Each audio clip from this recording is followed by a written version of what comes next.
Mario Kart, everybody. Here we are. So...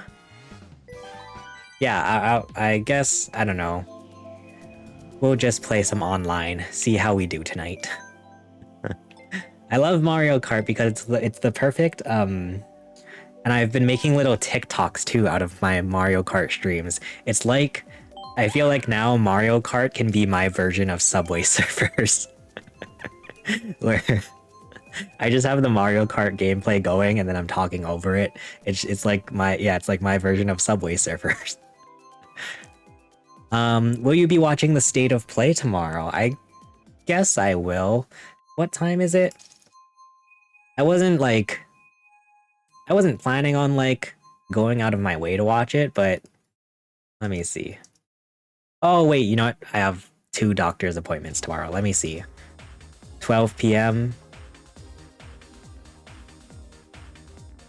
Maybe I will. I don't know. I might be able to watch it. 5 p.m. Eastern. I think, yeah, I should be able to watch it. I'll have it on in the background. What's the rumors? How is the rumors going about State of Play? When they first said that there's gonna be a State of Play, my immediate thought was they better god dang show us Little Devil Inside. That game that game felt like such a tease, and then they never ever talk about it anymore.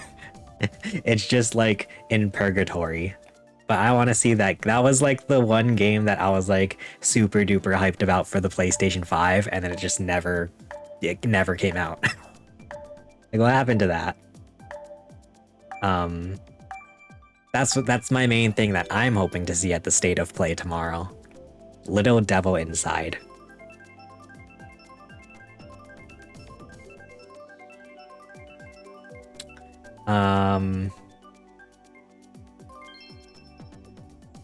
Alright.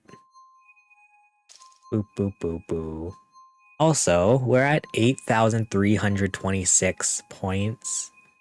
What should be our goal?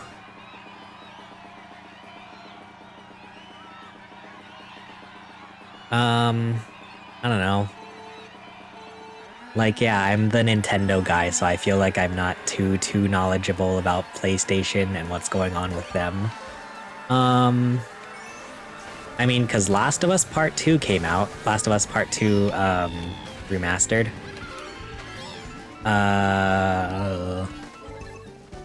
They said it's close to 20 games. More news about 11 games which were already announced, and they will announce new games. Gotcha. I wonder if it'll be like Nintendo Direct, where we're gonna get the slow anime section of of the stream. I mean, I guess. Well, I mean, what? There's the Wolverine game. There's yeah,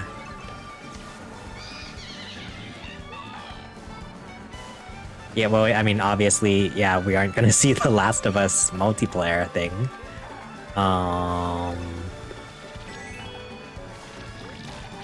What else could there be?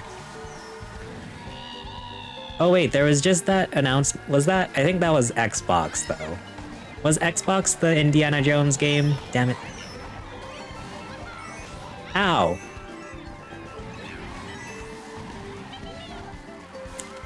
I don't know what else there could be. Yeah, Wolverine. Oh, speaking of Wolverine game, I finally started, I finally started Spider-Man 2. Oh my god, that game is the intro for that game, so good. That's like that's the best video game intro I've seen in a hot minute, I feel like. I guess mild spoilers for Spider-Man 2, at least the intro. But like, basically, as soon as you hop into Spider-Man 2, there's a giant boss battle that also serves as a tutorial. It's so good. So good. Like, I'm so glad. I'm actually so glad that I picked that game to start from my backlog, because honestly, I've I feel like I've talked about this before, but I've been kind of in a slump with gaming where I have so much stuff in my backlog that it becomes kind of like hard for me to play games, and then I make videos about video games, so that makes it doubly difficult. But man, thank God I chose Spider-Man 2 to hop into, because like that game has made me excited about playing video games again, which is like so good. Yeah, I'm excited to continue playing Spider-Man 2. Freaking awesome opening to that game. Um, very excited to continue that. Stellar Blade, Rise of the Ronin, Judas, Rise of Until Dawn remaster, Death Stranding 2. Oh, right, I forgot they announced a Death Stranding 2. Silent Hill 2, Final Fantasy 7 Rebirth, Sonic Generations remaster. Oh, I saw that. There was a bunch of rumors going around about a Sonic Generations remaster. New Metro game. Ah.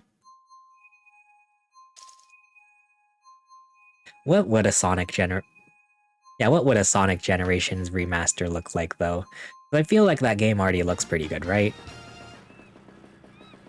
I'm sure it'll like look better. The rest are unknown.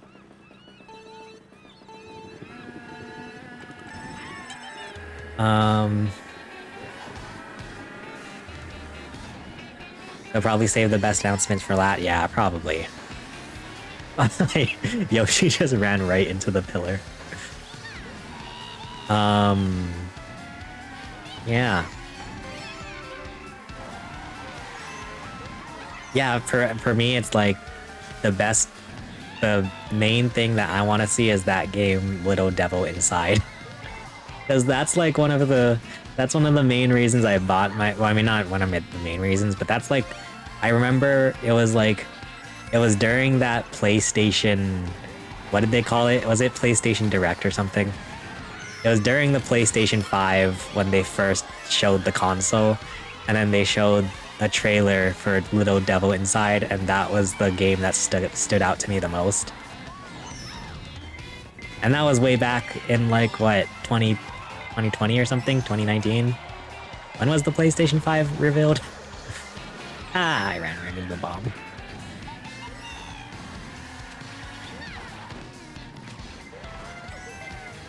Yeah, that game just like disappeared.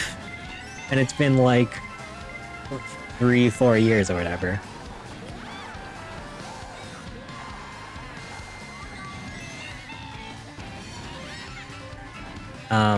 Early 2020. Jeez Louise.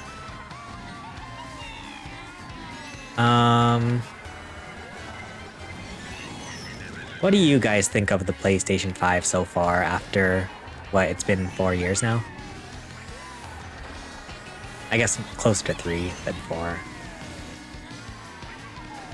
Ah. They announced so many games and we got no news to many of them. Yeah.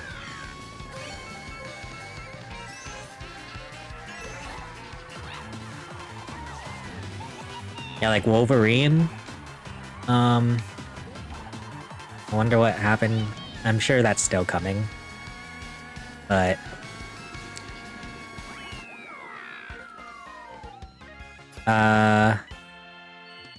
for studio PlayStation games have been a little lackluster, I feel like. Same. Girl Fun Gaming, hello, welcome in. How are you doing? You don't have this stage? I think, yeah, that's one of the booster course pass stages.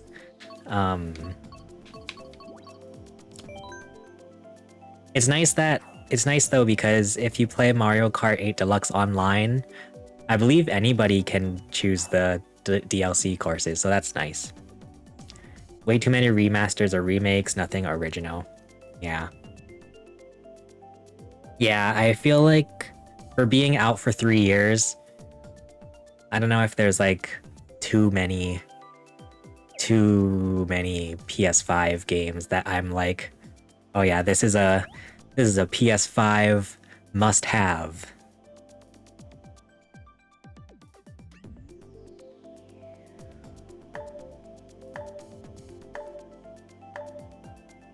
You play Mario Kart Tour? Ah, gotcha, gotcha. Mario Kart Tour. But then also, I do feel like PlayStation has been doing this thing where it's like, even though the PS5 has been out for 3 years, they're still trying to like support the PS4, you know, because there's a lot of games that came out on both. I feel like once they finally like completely ditch the PS4, maybe that's when we'll finally get some like crazy games for the PS5. I don't know. Your first place? Who's in first place?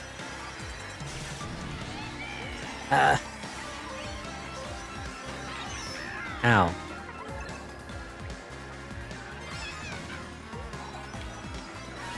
Doo-doo. Oh yeah, I love this course. Ow!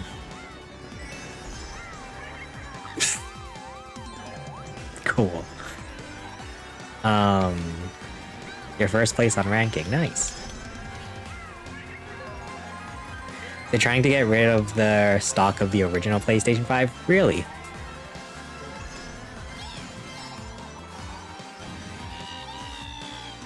So you're saying... so you're saying... Are you... So you're saying that first it was impossible to get a PS5, now they can't get rid of PS5s? Ah.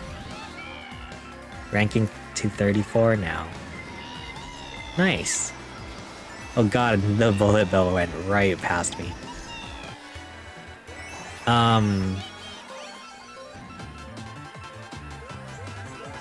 Yeah, I don't know. I'm usually like super duper excited, or not excited, but I'm super like, I guess excited.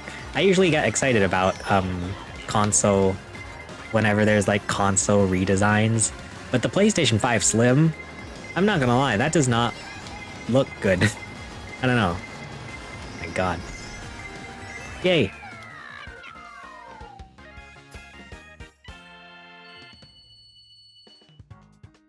Boo boo boo boo boo boo boo boo.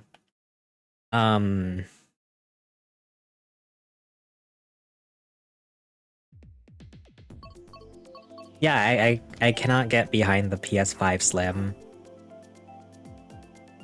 I think it looks kind of weird.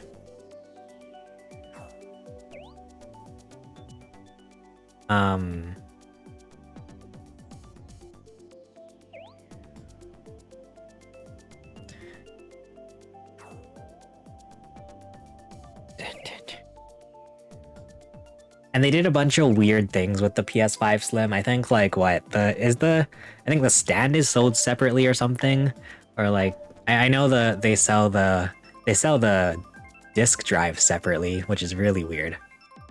How many people in chat prefer digital games over physical? So I know who to ban. Just joking. No, I'm genuinely curious. Do you guys like digital games or physical games? I'm curious what the future of that is gonna be, because I feel like the corporations obviously like digital games more than physical.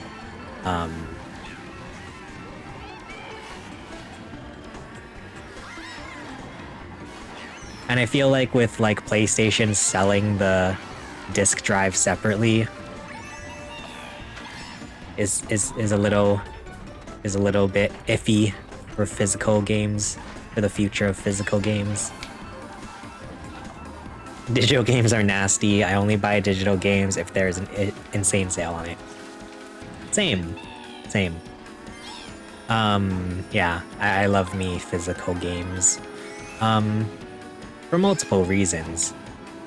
I will say, I've been learning recently about like sometimes I can see the appeal of digital games in that like sometimes it's annoying to have to like keep track of all my discs, and especially with the Switch, the freaking game cards are like so easy to lose.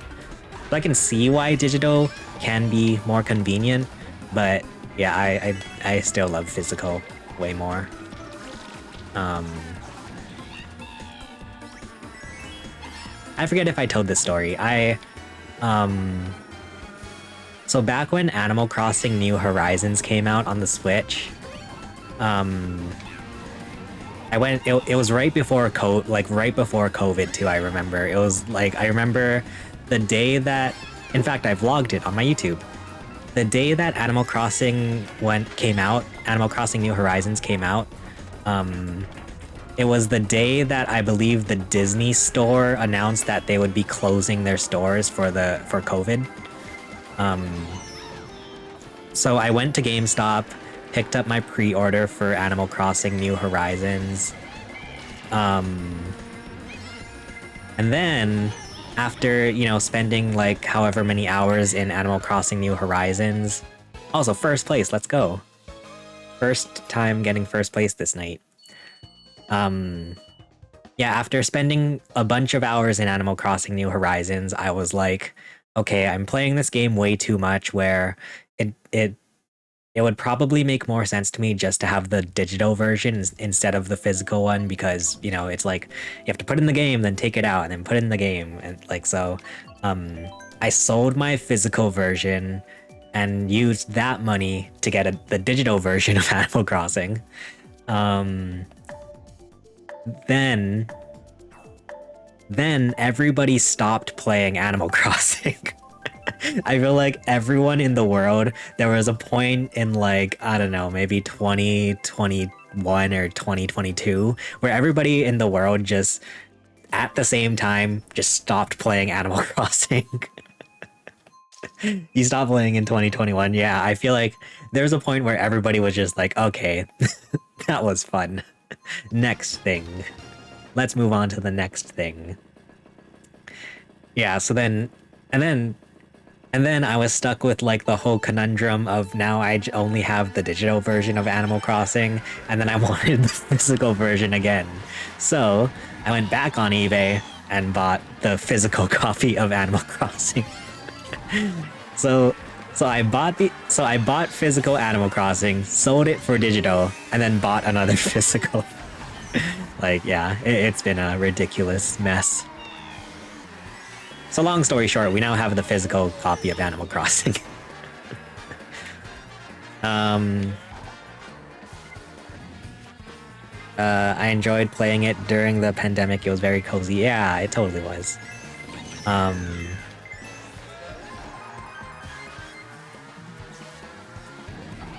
Like, obviously not to like, not to like make light of a situation where people were dying, but that was a very like cozy time where everybody was playing Animal Crossing. I would wake up in the morning. I'd wake up in the morning. At the time, I was in college, and then they made college go all online. And then I was also doing my internship, and then my internship turned to online. So I would just wake up in the morning, log into Animal Crossing, lie down with the puppies, and like do whatever Nook Miles thing that I had to do.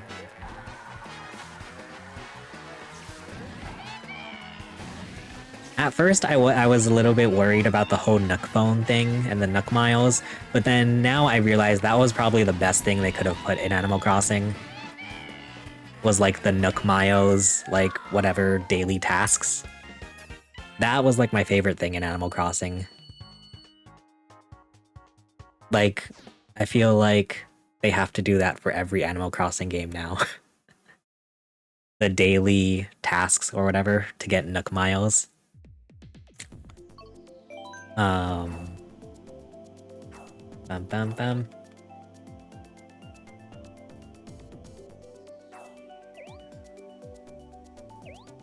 Do do do. We're playing with Shingo YouTube. Somebody from YouTube.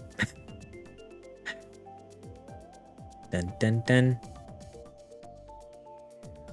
Excuse me.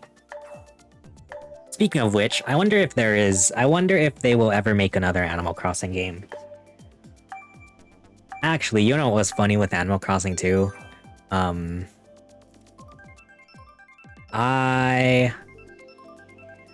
Wait. Sorry, I'm getting emails from Credit Karma. Yeah, when Animal Crossing was really big, it got me to connect with people who I never would have thought I would have connected with. Like there was this girl from my high school who I knew from like elementary school. We went to the same elementary school. I don't know. Oh yeah, we were in the same middle school too. But then, you know, I'm not a very sociable person, and then like this girl was like very sociable. So like we never really interacted that much. But then yeah, during the Animal Crossing days, I actually like talked to this girl who was like leagues above me. I felt like. So like that was a time when I was like, wow, this is Animal Crossing really bringing the low lifes like me with some of the big leagues.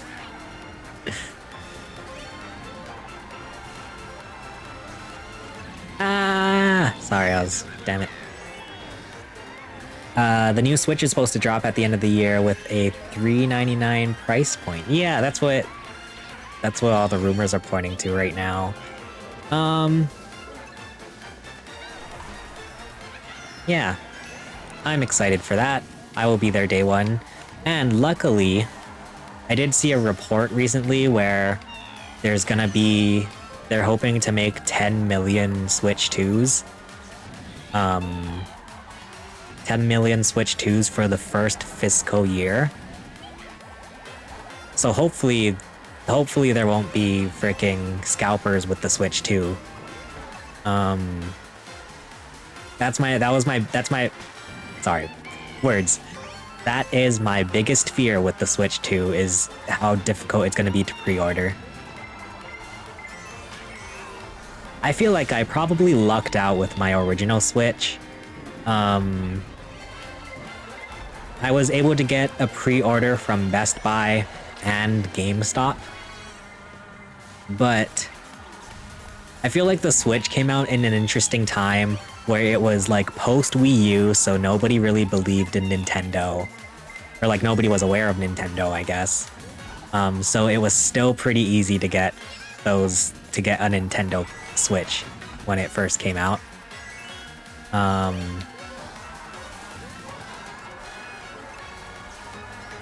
Yeah. Right, I think they said something about an 8-inch LCD screen. Which I think is an upgrade. I don't know. I don't really I don't really play my Switch in handheld too much. And B, I don't know, I never really noticed the size of the screen, or it never really bothers me too much ever. Breath of the Wild was probably the only thing that carried the launch of the Switch, yeah. Yeah. Agreed. Very much. And it's funny because even then, I feel like Breath of the Wild, because it was that was one of the only Switch games to play when the Switch came out. I mean, there was other stuff. There was 1-2 Switch and snipper clips and freaking, what else was there? There was some other little things I remember. But yeah, I feel like most people were just playing Breath of the Wild. And yeah, luckily it was thank God it was Breath of the Wild, because at least that was a game where it was you could spend a lot of time in it. I remember just exploring in Breath of the Wild for a month or whatever before, because I think Breath of the Wild or the Switch came out in March, and then I think the next game to come out was Mario Kart, which funny we're playing right now. Um, but yeah. I wonder what the Switch 2's like launch game is gonna be. I know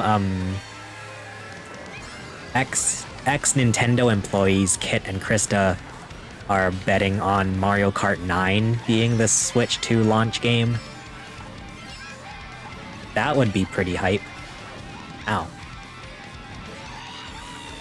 I don't know what it could be.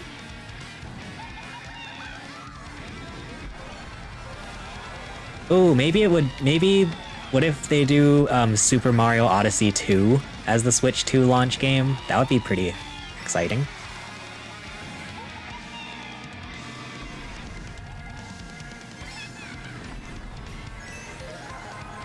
But yeah, can you guys believe? I looked up the stats recently.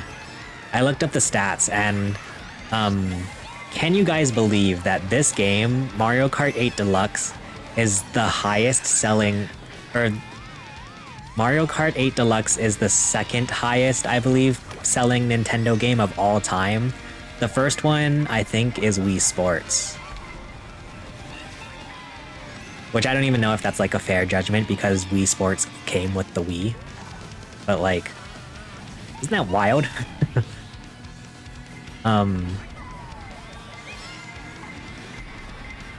This game is like a remake, or I don't know.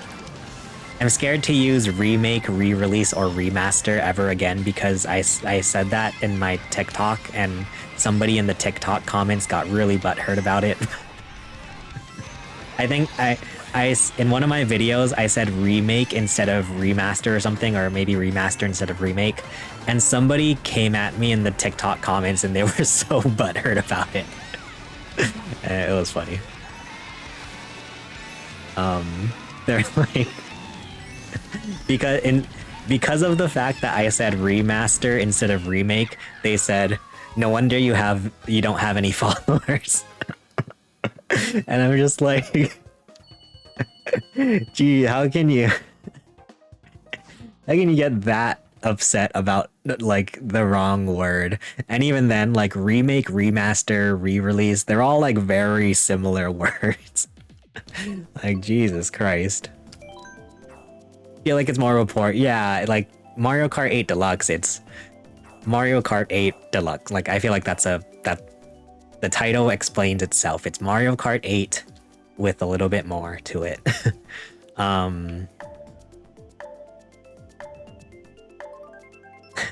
That MF is defending a corporation, that's wild. It was funny. And then I checked out his profile. He has like a private profile with like 0 followers or something. And then yeah, it was like and then it got even funnier because somebody like very kindly, surprisingly there are some pretty kind people on TikTok, but somebody kindly responded to the comment about how like something along the lines of like bro doesn't even have any followers himself or something. And then the original guy replied like, yeah, well, if I accepted all of my followers, I would at least have 300 or something. Like, oh my god, it just gets even better. Oh man.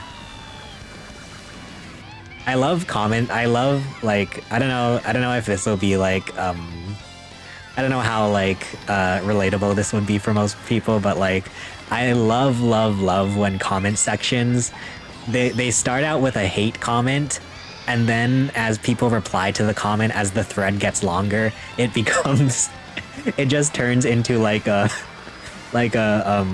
freaking roast, like a war zone. Like, no longer is the hate comment about me. It's just like some freaking person trying to defend themselves. It's so funny. Oh man. Yeah, that was a pretty funny comment. Like, you don't even know the difference between remake and remaster. No wonder you have no followers. Oh man. Oh man. Sorry, I got way off track of what I was originally talking about. What I was trying to say is that I think it's wild that this game is like, yeah, whatever you want to call it, a remaster, a remake, a re-release of a Wii U game, and then has gone on to become the second best-selling game in Nintendo's history. Like, that's wild. That's like the freaking, I don't know if you guys have ever done this in high school or college, but have you guys ever went in an English class and like when there's like a prompt or something that comes up and you just reuse an old paper? Like that's the equivalent of what Nintendo has done with Mario Kart 8 Deluxe. It's wild. Like, yeah, whenever like in college there's like a writing prompt that is similar to something you wrote in high school. I've definitely done that a few times.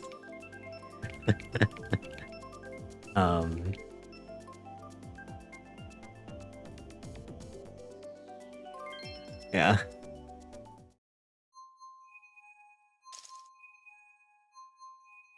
I hate how people boss other people and me, but for me, who you become bossy, I'm not your boss. My parents are. You can't command me. I'm not your owner. I'm not your boss. Don't tell me what I can do or not. Yeah. Yeah, it's annoying when people, especially when people online, they have like they're able to hide behind the computer, like hide behind a fake name online and then try to tell you what to do. And that's not cool.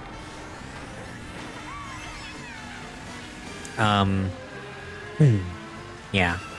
I've also recently been getting quite a bit of heat on my YouTube video where I went to the Las Vegas Sphere. And then so afterwards I made like a vlog out of it. I shared what I thought of the Sphere in Las Vegas. And yeah, that video has garnered quite a bit of upset people in the comments. Quite a bit of people upset that I said you know, not positive things about the Sphere. I wasn't completely raving about the Sphere. And people were upset.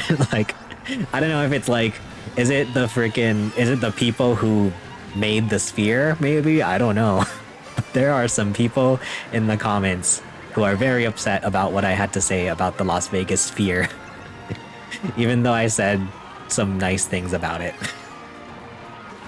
Yeah. Comments are wild. People on the internet are wild. Yeah, exactly. The things they say online is not something that they would say to your face. Exactly.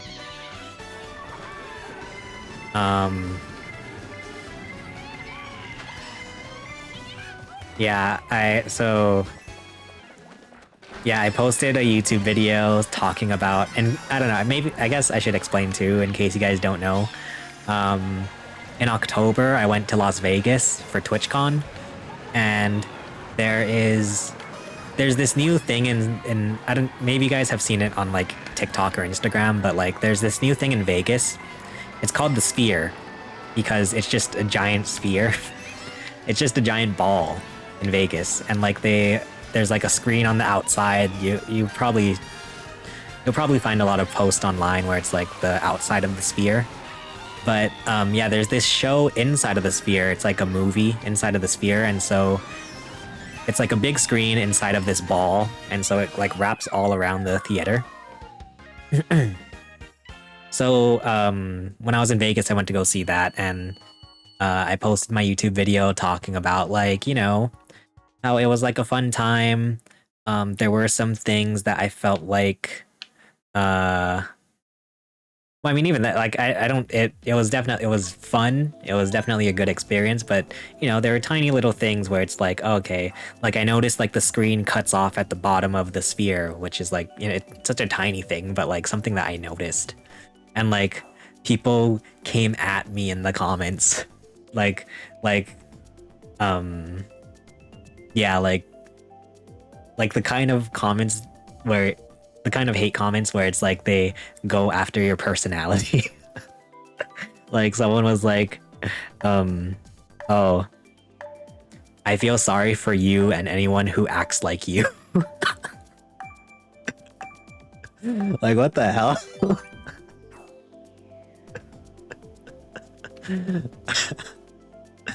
uh or being mean online, and I'm like, who the hell are you talking to? You're barking to the wrong tree, people. You're barking to the wrong person like me. Yeah, it's like, yeah, when random people online that like they just have a freaking they have a generic username, or like, you know, they don't even have a profile picture. You're talking to, you know, you're talking to a drawing of a human in the profile picture, and it's like, okay, like who am I speaking to? Yeah. Yeah, I thought that was really funny. Just like people being mad at me for having an opinion about an attraction in Las Vegas. Like what kind of a what kind of like a fan person do you have to be where it's like everybody has to love this thing? Like that you get so butthurt about somebody having like, you know, having cons to point out, having negative things to point out. So funny. They're probably from Las Vegas trying to defend it. Oh, that's true. I actually didn't think about that. That's a good point. Yeah. It's ridiculous. I honestly, I've low-key kind of hated checking the comments on that video. I wish because YouTube has this thing where it's like, whenever you sign into YouTube, it like shows you your comments. It shows you a list of your comments, and I wish you could like hide it or something. Because I hate logging in and then I see a comment on that video and it's like, okay, what's the next what's the next person gonna say about me this time? Yeah, hate comments are funny.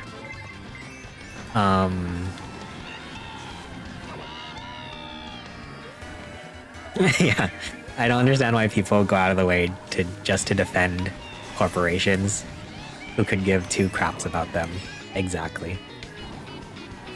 Exactly. It's the whole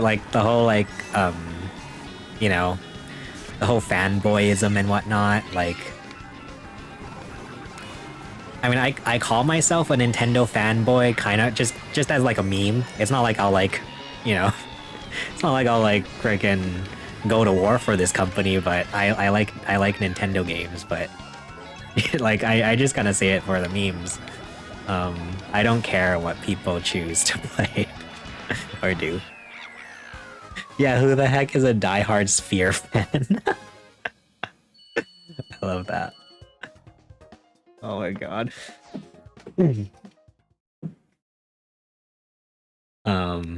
Yeah, it's funny when people become so defensive about their favorite companies and whatnot.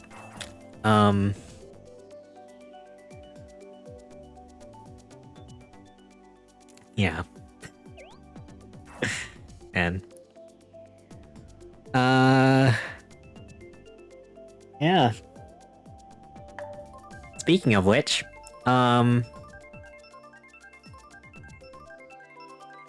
guys want to see a magic trick? It wasn't a magic trick. I don't know. Oh god. Yeah, have you guys ever, I don't know, I don't want to. I mean, don't say your ages in chat, but depending on how young everyone is, um,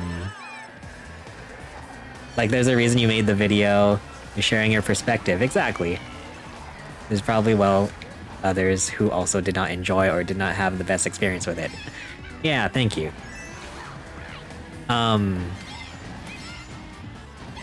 Oops.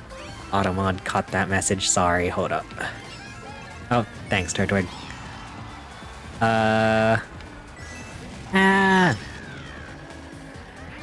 No, yeah, and like the funny thing though is that the video wasn't even, at least I don't think it was. I don't think it was necessarily even negative. Like I still enjoyed it. Like I still had a really fun time. It was really cool. Like the screen is like, it wraps around the whole thing. It's really wild. It's just that people, the parts where I did try to have a negative, like what's the word I'm looking for? A neutral, I guess, like a neutral perspective on it is what people took away from the video, which I guess is like, I guess that's just sort of the nature of like media in general or something. Like when the thing that gets people riled up the most is the thing that they will remember. I could have said, I mean, I kind of did, but like I said so many positive things about the sphere, and then the one negative thing that I say is the thing that people latch onto. You know what it's like? It's like when, it's like Sega. When the Sega Genesis was going against the Super Nintendo, the Super Nintendo is like more powerful than the Sega Genesis in pretty much every way. But the one thing is that, like, I forget the exact statistic. It's like, it doesn't have as much graphics power or something. So like, Sega called it blast processing. That's what it's like. It's like the one thing that is opposite is what they latch on to. I guess it's like a marketing thing. Sorry. Because my pest is right here. My hands to your face calling me a weirdo on TikTok. No, you're a stupid weirdo idiot, dude. It makes me so mad while I was moving today in the yard before the rain comes on Wednesday night. Yeah. Yeah. Internet comments can be wild sometimes. But yeah, I will I will admit, I don't know how young everyone is in chat, and like, you don't have to say your age in chat, but there definitely was a point in my life where I was like that in my youth.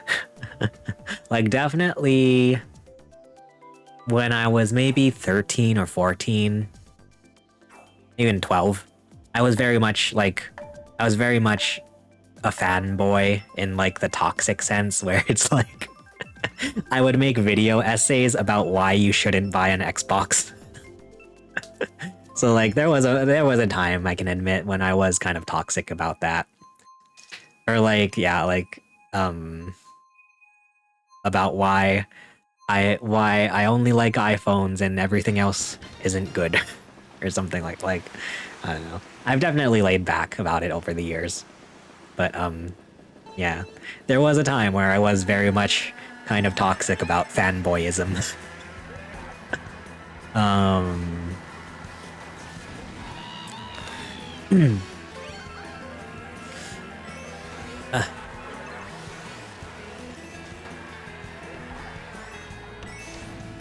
But yeah, guys, don't buy Xboxes. It's terrible. Only buy Nintendo. Oh my god.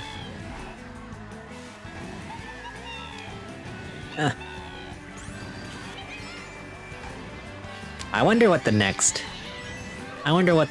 gimmick is gonna be anyway. For the next Switch. Well, I feel like probably the next Switch is just gonna be another Switch. I don't know.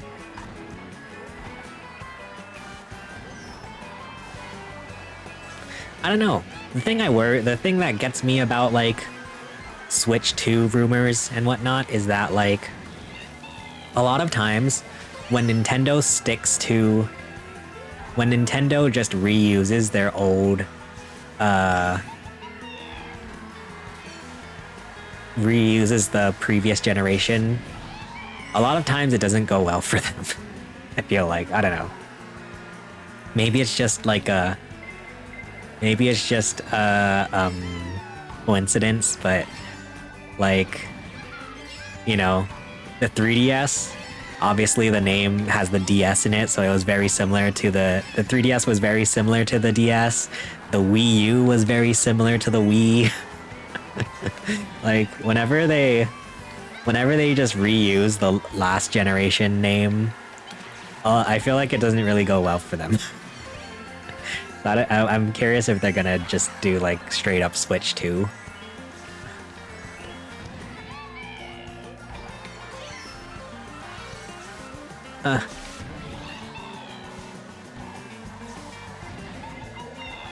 Oh no, blue shell. Damn it. I hate that. When you get hit by the blue shell and then it's like 10 bajillion people pass by you.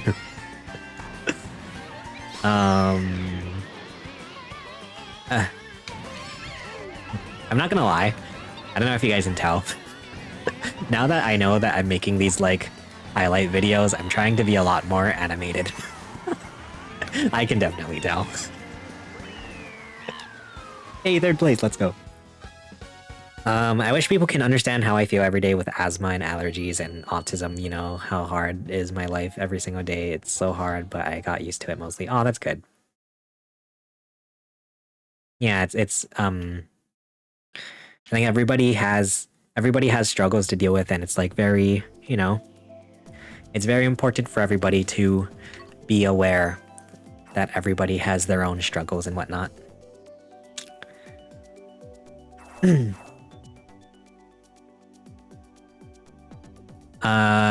My mom likes food and making food or something funny, nice to her on TikTok. Oh, that's good. That's fun. That's really, I love moms. Honestly, I love moms. Moms are so great.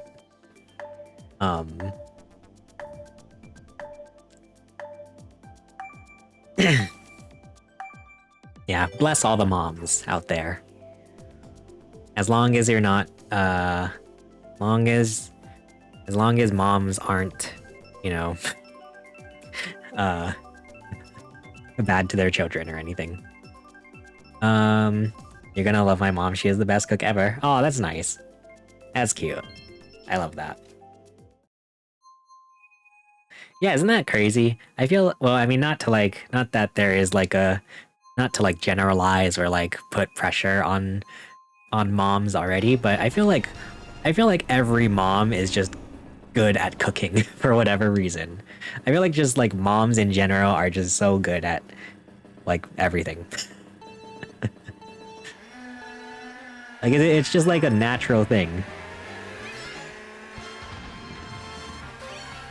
Yeah, I love moms.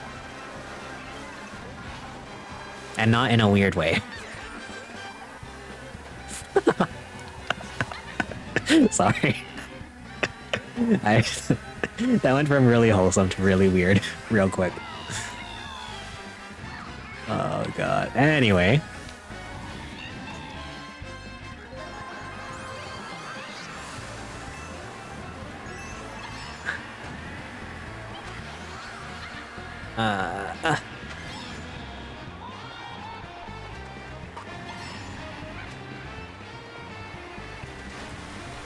Hey, yeah. Do you guys want children? Anybody in chat want children? I will say that I am not, at the time, at my current place in life, I'm not, I'm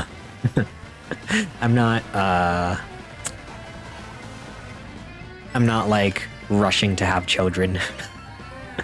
I'm not Russian. I'm American.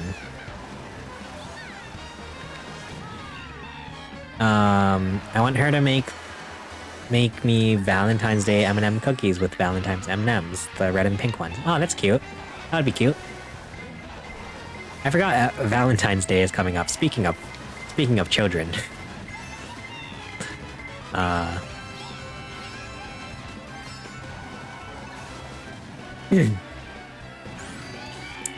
Yeah.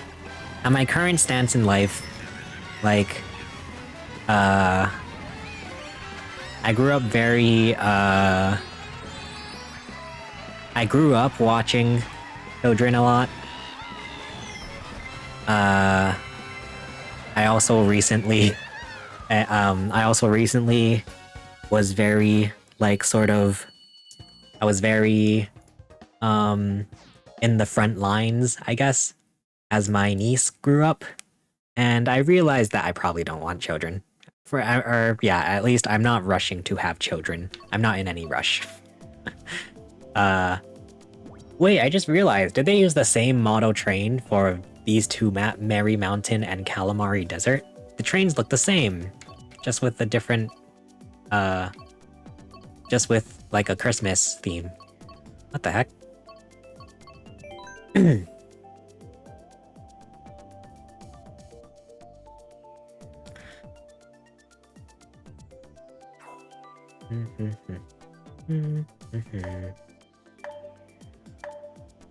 You learn that Valentine's Day means it's not about lovers all the time, it's about for everyone who work hard and care for others and kids in all ages. Oh, that's nice.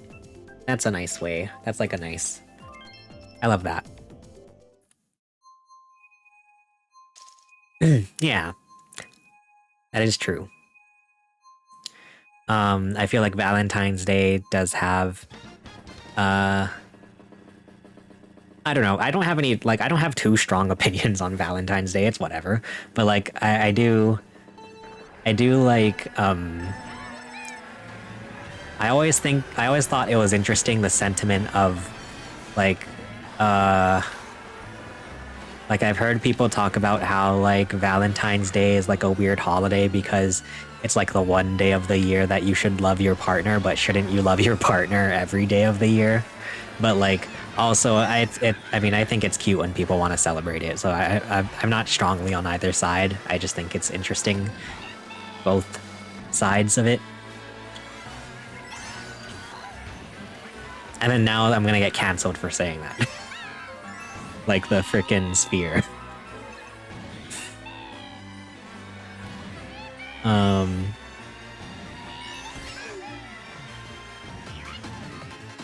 But yeah. Valentine's is fun because it's the one day of the year when I get to, never mind, sorry.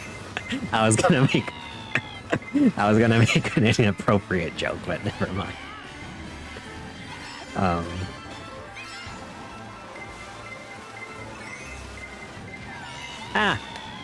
Gee, I don't know how that bomb didn't hit me.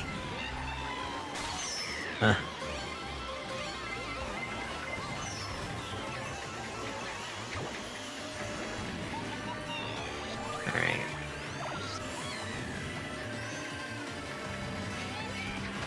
It's for everyone who matters and cares for everyone. Yeah, I like that. Yeah. That's a nice way to look at it. Oh. I'm playing with Zoom. Is it the Zoom? As in the Zoom that fired Squeaks?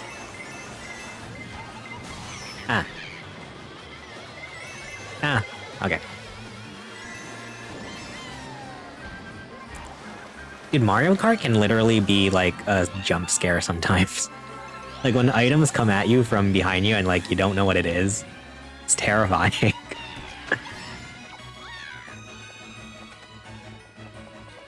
Alright. 8th place. Not great. But also not the worst.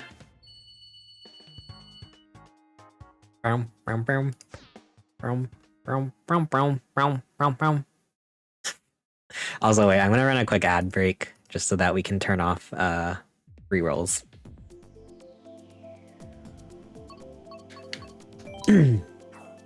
Ba-da-ba-ba.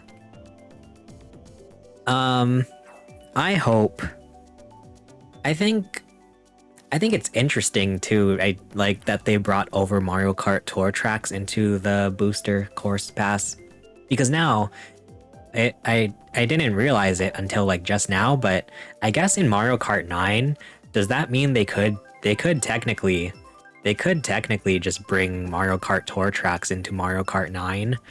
I don't know how much I would like that though. Is it Adam Saga? I'm sorry. English. I only know English. I'm sorry, but hello. Hello.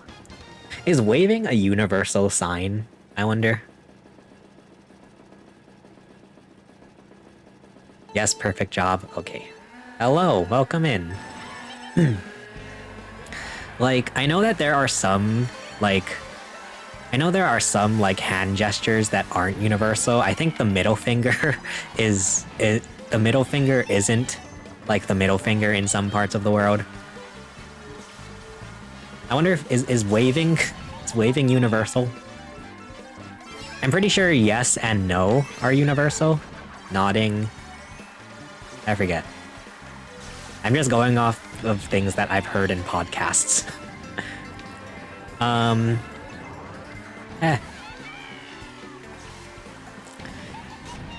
You need to get my cousin's a card for his birthday because, trust me, he is a very tall person and he loves The Office show. Oh, that's fun.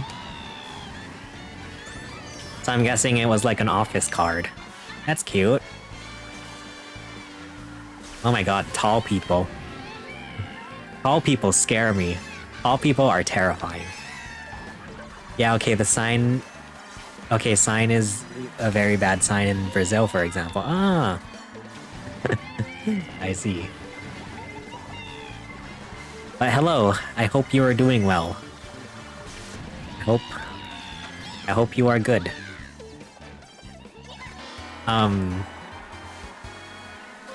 Man. How tall is everyone? How tall is everyone in chat? Because I am short. I am incredibly short. I got the short Asian genes. I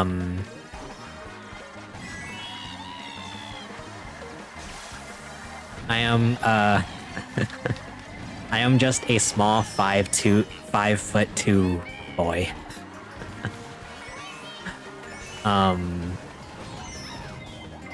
The good thing though, like, I will say, the good thing about being short though, at least being this short, is that it does at least mean that I can kind of make my short height be somewhat of a character trait. Like, I feel like I'm short enough where it's like, it's not like too short, but it's not like too tall, where it's like, I feel like it's short enough where I look cute. I'm like a cute little stuffed animal that you can put in your pocket. Uh-huh. Also, what is that in centimeters? 5'2" in centimeter. I'm 157.4.5 centimeters.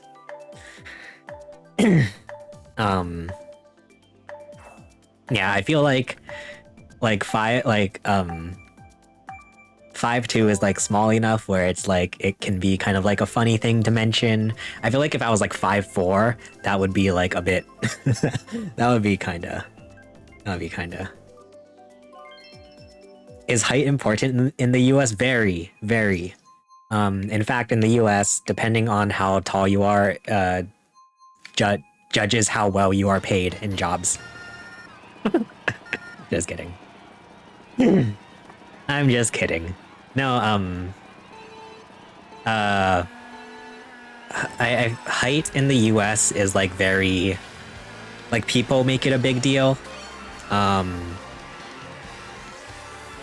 Yeah, I feel like a lot of times people can make it a big deal where it's like,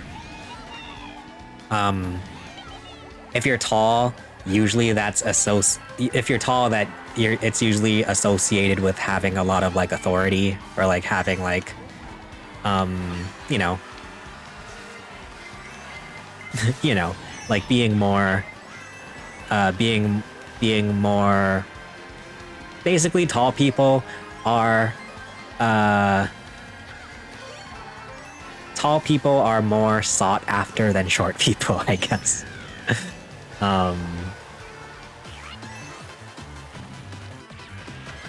Here, people don't judge on that, really. People is people. That's nice.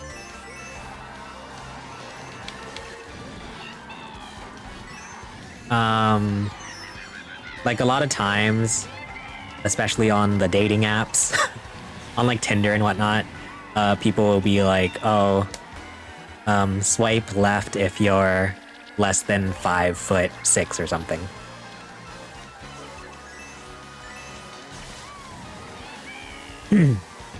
Like, I was I was talking in one of my friends' Twitch streams. I was chatting and I was in one of my friends I was chatting in one of my friends' Twitch streams, and he was talking they were talking about like height and like how tall everyone is. When I said that I was 5'2", they said they said, and I quote, "Oh yeah, that's not something I would admit to anybody." Like, oh, 5'2", that's not, yeah, I wouldn't tell anybody that.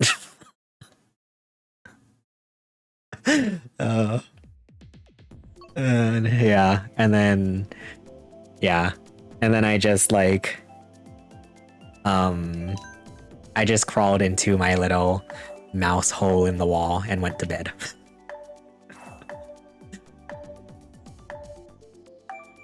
Oh yeah, LOL, but no good match is on there anyways. On Tinder. True. That's a fair point. Fair point. Man, has anybody... Ooh, that's kind of a spicy question. Has anybody in chat ever gotten matches on Tinder? I'm not gonna lie, I don't get matches on Tinder. Like, I'm okay with admitting that. I don't get matches on Tinder. Like, when I, like, matches on Tinder where, like, it's like the freaking,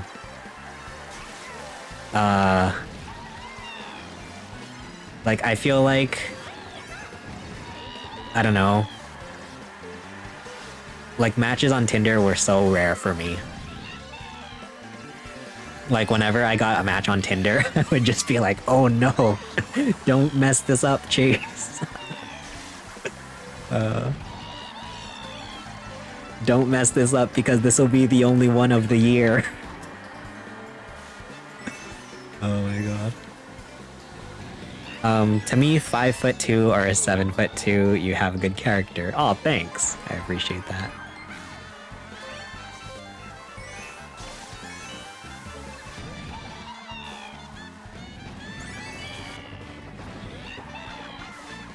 No, yeah, height in America, I feel it's a very, like, it's very much something that people themselves have sort of, like, made important. Like, a lot of times you'll hear, like, oh, like, yeah, if you're this certain height, then you're too short that I'm not gonna, like, date you or something.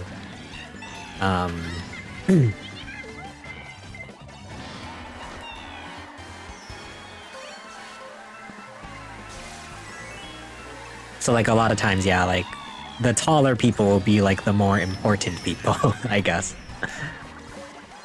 I like being short because it allows me to, like, sneak. It allows me to be, like, sneaky. Like, I'm short enough to where, like, whenever I walk past a tall person, I feel like I can, like, duck. I can duck low enough where they won't see me.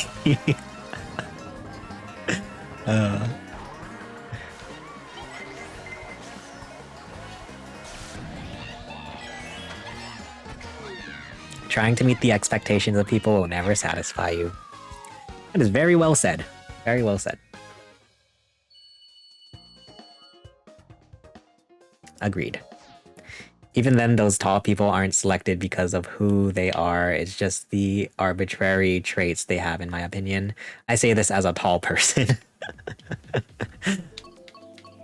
Yeah, I think that's fair too.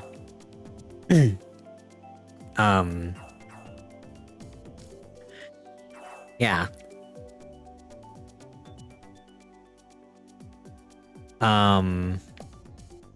I think there's perks to being both tall or short. And I guess like in the grand scheme of things, like in the big picture, it's like...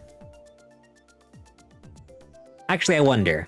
Like, I wonder if this were like, you know, if this were like animal caveman times, I wonder if the short people or the tall people would prosper. Like, I wonder which one is like the... I wonder which one natural selection would take, you know? Would the tall people go first or the short people? Because I feel like, yeah, there are pros and cons to both. Just like everything in life, there's pros and cons.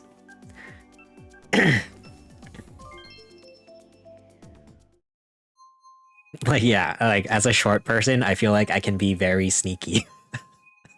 Or at least try to. But then tall people, like, I'm thinking about this in, like, caveman times, like, in, like, survival. Like, trying to survive in the forest or something. At least tall people can, like, reach trees and get fruits and food. Or something. Excuse me.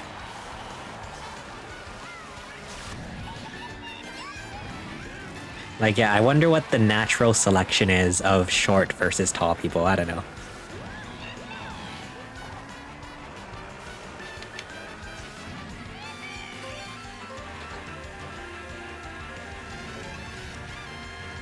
I have a question about the US, but I'm not sure how to word it. Oh no. Well, yeah, I'll say as long as it's not like super inappropriate, I guess go for it. But also just know that like, also just know that I'm not the sole representation of of the US. And I honestly like, I live in like, also like, I live in Hawaii where, I live in Hawaii, which is like, it's like debatable if this is even part of the if Hawaii is even part of the US.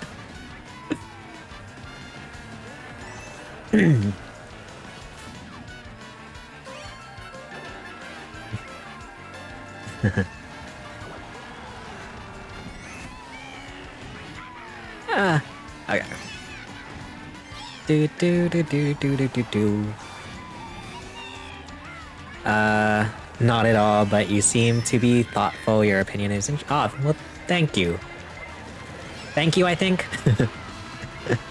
Hopefully it's not interesting and like, I'm so weird that am I like a science experiment?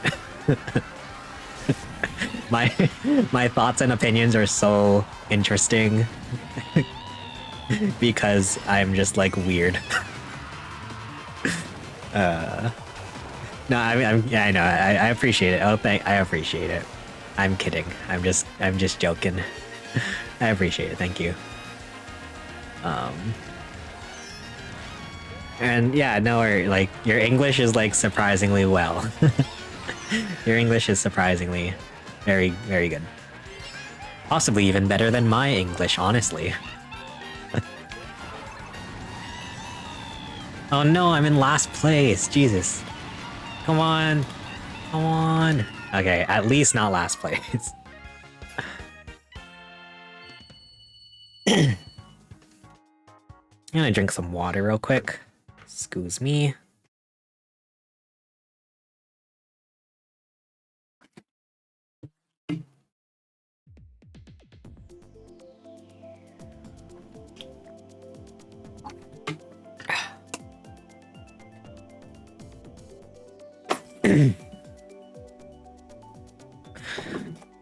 Do you think people in the US value power more than their morals? Oh, that's interesting. That's a very interesting question.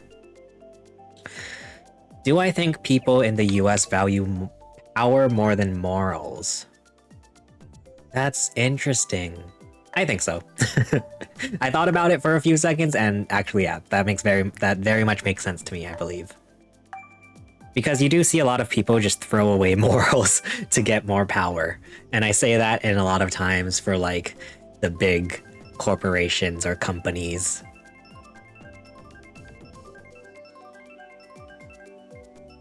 I would say generally, yeah. Like, I don't know. Like, I don't know if I'm like, I don't know if this like being tall slash strong slash rich, even if you're arrogant, selfish, disloyal, compared to honest, generous, brave, despite lack of socially valuable stuff. That's very interesting. Yeah, I would say that there is a large part of the US that sort of like thinks like that. I mean, obviously not to like, not that everybody is like one way or another.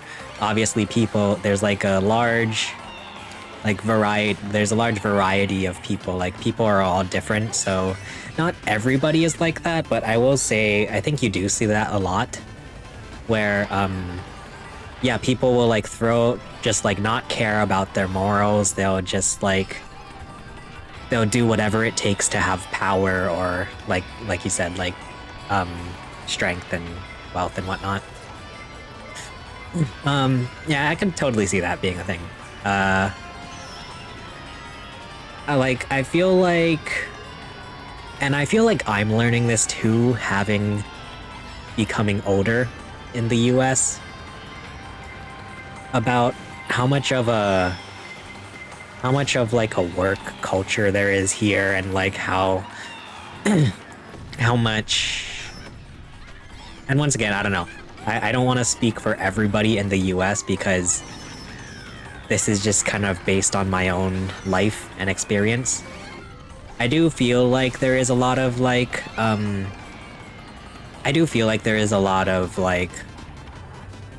people put a lot of value in like working and like having money and whatnot and status.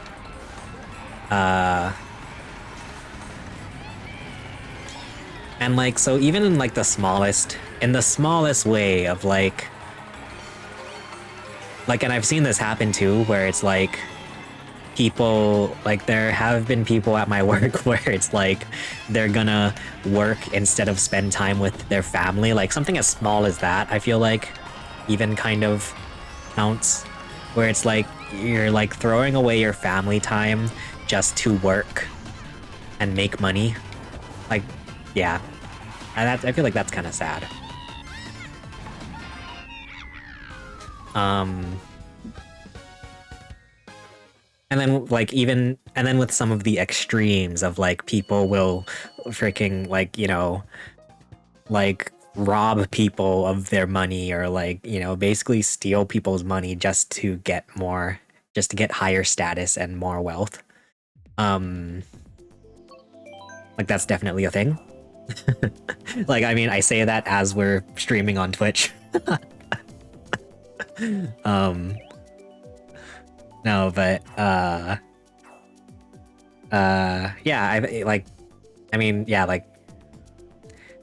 I think Twitch is a very, or like not even just Twitch, but like even like content creators in general, like YouTubers and Twitch streamers and everybody in general, you see a lot of people like do really just like bad things just for views, is like, I think is a good example. Like, yeah, like people just doing wrong things for views. Like that's something that is very, I think happens a lot in like media and stuff. What I want is greater than what is right mentality. Yeah, yeah.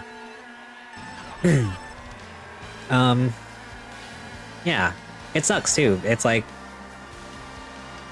because it's hard too, because I mean, at least with those like smaller examples of like doing little things where it's like you want to make more money, like sometimes you have to do it just to survive in this world, which kind of sucks. And that's like something that I think about too sometimes, is that how just screwed up the way we live is in general. but like, there's nothing we can do about it. Like, as much as we can complain about like how crappy it is that like we have to, like how crappy like, you know, like work culture and all this stuff, it's really crappy and like annoying, and like, you know, whatever, like housing prices are going up and all this bad stuff. But it's like, it kind of sucks because it's like we can't really do anything about it. That's just how the world is. And it's really just like, it sometimes like breaks my heart that like you just kind of have to like accept it. Like, this is just how life works. Like, it kind of sucks sometimes.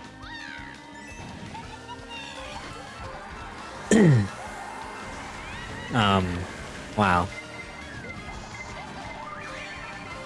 We started out the stream talking about stupid YouTube comments, and now it got very serious. Very serious in here. Oh my god. Good night, I have to wake up tomorrow for my program. Alright, thanks for hanging out, Girl Fun Gaming. Thank you, thank you. Thanks for sticking around and chatting. Hope you have a good night. Hope to see you again soon.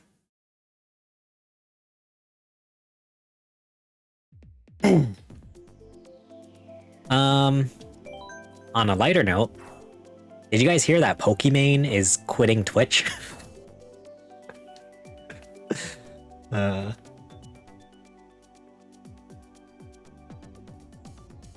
found out that Pokimane was quitting Twitch in the weirdest way. I saw a live stream fails clip on Reddit where Cinna was talking about Pokimane quitting Twitch. And then I had to go check Twitter to see if Pokimane was quitting Twitch, and then yeah, she's quitting Twitch.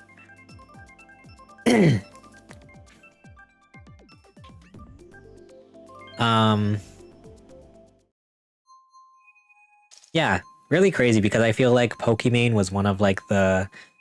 Pokimane, I feel like, was probably one of the biggest names in Twitch, like alongside like Ninja.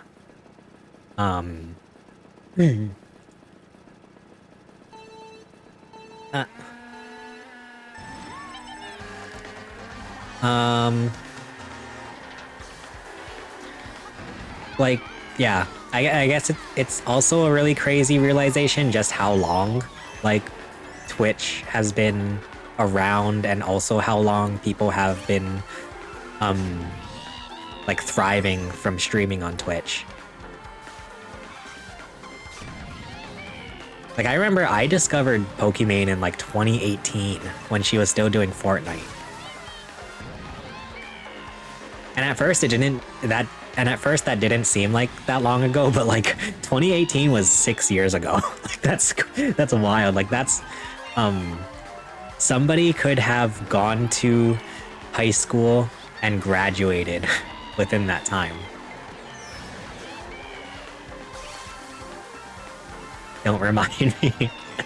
I know, I hate it. I hate how quickly time passes. I don't know, sometimes I do like how quickly time passes, but I don't like how old I'm getting very quickly. Time is crazy. But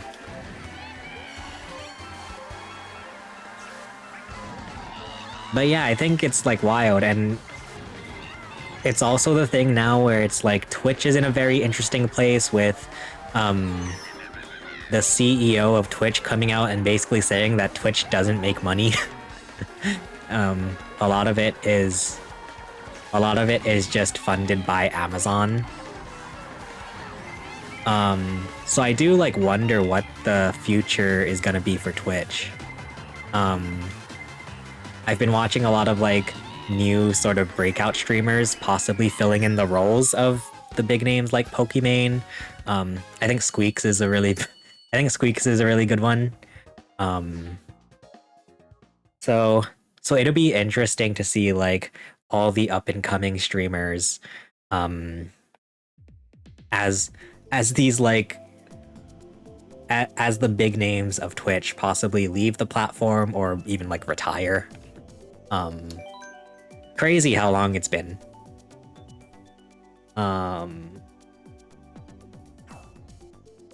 You look young, like maybe 21 through 24.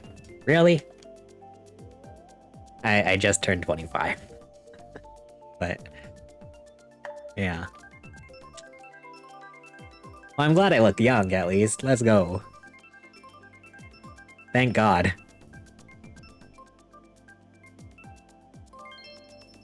I do feel like I have been somewhat, and I think maybe a lot of it has to do with like the Asian genes, but I feel like I'm pretty lucky in that I've always looked pretty young. So I am scared that one day it's all just gonna catch up to me. Like one day I'm just gonna like turn into the oldest fart ever. All the years that I've looked young, then yeah, I'm just gonna... It's just gonna go all away one day. 25 is young. I know. I don't know, yeah. Like, everybody says that, and I have a hard time believing it, but I appreciate the sentiment. I wish I could still feel young.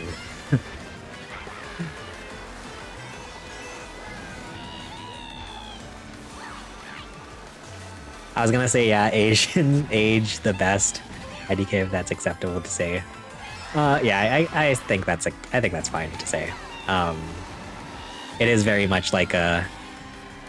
I don't know if stereotype is the right word, but yeah, it's like a lot of times you'll see like people talk about how Asian people like don't age at all. But yeah, I always grew up like very young in that like I'm the youngest one in my family.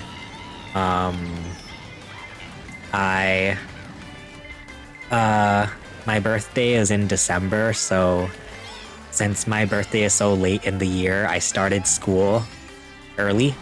So I was always the youngest person in school, in my classes.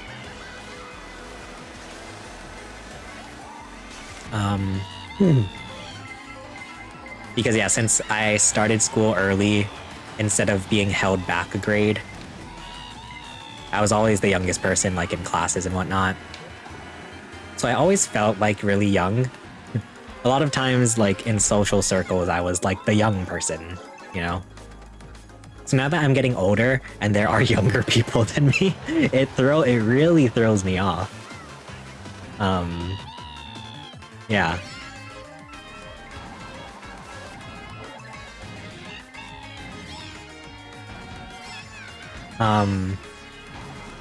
Like recently I've been finding a lot of like YouTubers and Twitch streamers, and I'm like, wow, they're like very, they're like very successful, they're very well put together. And then I look at like how old they are, and they're like just like in their early 20s, and I'm like, Jesus Christ. I'm getting older.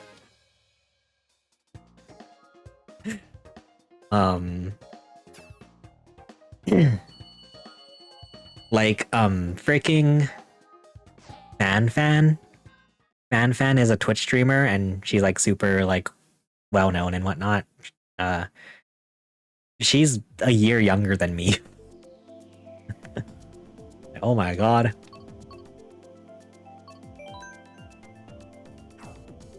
I lost to a 9-year-old in chess like a week ago, reported his account. Wow. Yeah, get that 9-year-old out of here. Oh man. No, that's actually crazy. That's crazy. Did you guys ever know people like that, where it was like people who are so young, but they're like way smarter than they ever should be? Born in 2015, unacceptable. Jesus. 2015, oh my god.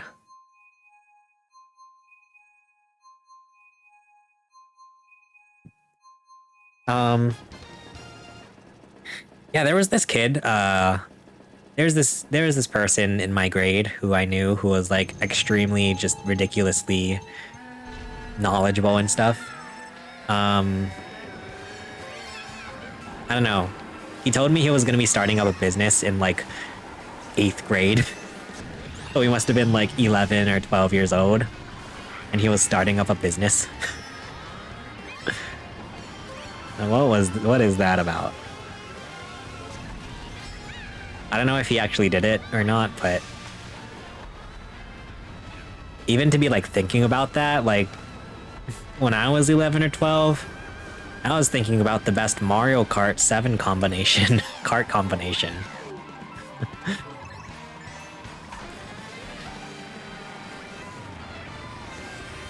I don't care about starting a business when I'm 11 or 12 years old. Just like, tell me how to get the fastest acceleration in Mario Kart.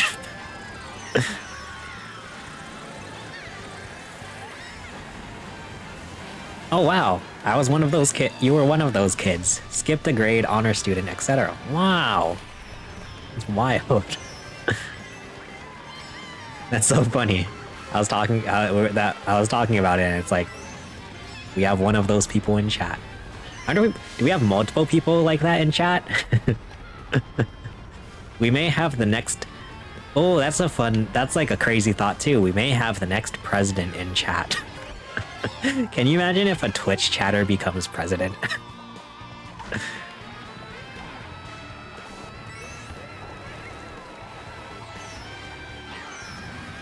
Ah. Come on.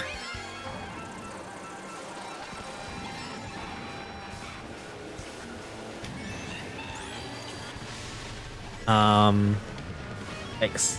Yikes. Okay. Yikes. No.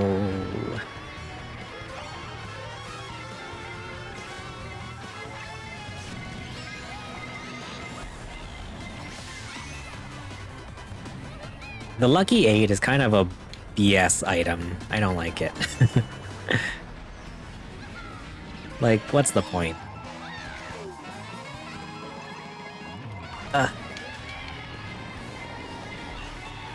No, God, oh God, oh God, oh God. Alright, 6th place, we'll take it. But it really hurt me to be given that kind of self-image because I had the worst work ethic ever, and so when things were hard, I didn't know how to work through them. Ah, I see. It's a lot of pressure to put on a child. Like, honestly. I remember too, there was this girl who was like, there was this girl in my, like, elementary school class, and they had this program, it was called Gifted and Talented, or GT. And so, like, every week or something, it would be like, okay, she has to go to GT, the Gifted and Talented class. And I always felt so bad. I was like, oh my god.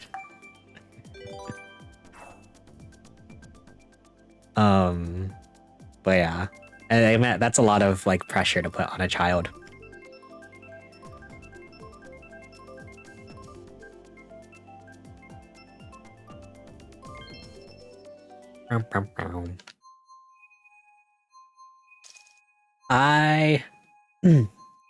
You watch anime at all? Or read manga? Wait, is it because I'm Asian? No, I'm kidding. I don't watch too much anime. I've been trying to. I've been trying to get into anime, but yeah, I never I didn't grow up on anime or anything. I never really got into it. I only just recently watched My Neighbor Totoro. But besides that, nothing else. Sorry. Sorry, cannot relate to anime. I don't know, I watched the first 2 episodes of One Piece. What else? Heartbroken, oh no. Yeah. Contrary to popular belief, just because I'm Asian does not mean I watch anime. Just joking. Oh my goodness. No, I did I don't know if they had this in other parts of the world, but There was this like anime, like late at night on Cartoon Network. I don't know if Cartoon Network is available in other places in the world, but like at night, after Cartoon Network was on, there would be this show called, or not show, but it would be like this like block of programming called Toonami, and they would have a bunch of anime stuff. So that was a lot of my like introduction to anime. Oh, you did have that. Nice. So good. So like I watched a little bit of like, I remember Toonami had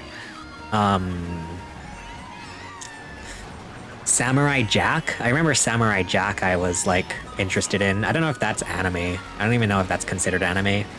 But the main like the anime that I watched because of Toonami was Shin-chan. I loved Shin-chan. Which is, it's basically like, well, I don't know, the US dub, I was introduced to it through the US dub. I only watched the US dub. And from what I hear, the US dub of Shin-chan is very different from the Japanese, like, actual, like, sub. But, like, the American, the US dub, the Funimation dub of Shin-chan is basically, like, South Park anime, kind of, I would say. And yeah, I really like Shin-chan. So good. One Piece has the worst pacing ever. I watched like 30 episodes and the only villain was a furry. Oh no, I haven't gotten that far. No, I asked one of my I texted one of my friends one day because I was like okay, I'm tired of being the only person in the world that doesn't watch anime. Like, so I texted my friend who I know is like super into anime, like what anime recommendation she could give me, and so she gave me a bunch of stuff like One Piece, Naruto, I know she really likes Fairy Tail too. But yeah.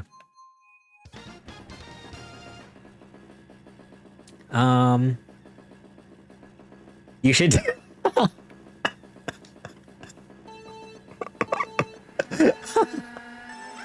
Thank you. That's like the nicest compliment I've ever gotten ever. You should do Colgate commercials, whitest teeth on Twitch. Thank you. That's so, oh my god, I'm like sweating now. I'm embarrassed. Oh god, am I blushing? Is it hot in here? Oh my god. I love that, thank you. So that's a funny story too. There was this picture of me from middle school. So when I was like, I don't know, maybe like 10 years old, there was this picture of me that one of my cousins took. And when I looked at the picture, I realized that I had like the yellowest teeth ever. Like that my teeth looked disgusting. Which I'm not gonna lie, a lot of times when I was a child, I would like do the bare minimum of teeth brushing. So like, yeah, it made sense that my teeth were very like just not great looking, like very yellow and stuff. And so I was like, so like when I saw that picture, I was like, so like, I was just like disgusted with myself. So when so in high school, I spent like 2 years every single day wearing those Crest 3D white strips. Just like every day. And so like, yeah, I feel like now my teeth are just like ridiculously white. So yeah, like whenever people talk about Crest 3D white strips, I can vouch for them. They do work, and I have the proof here. I have the proof on my face. But yeah, it's so funny. My white teeth only came out of insecurity. Elite origin story and very good promo, thank you. Oh my god.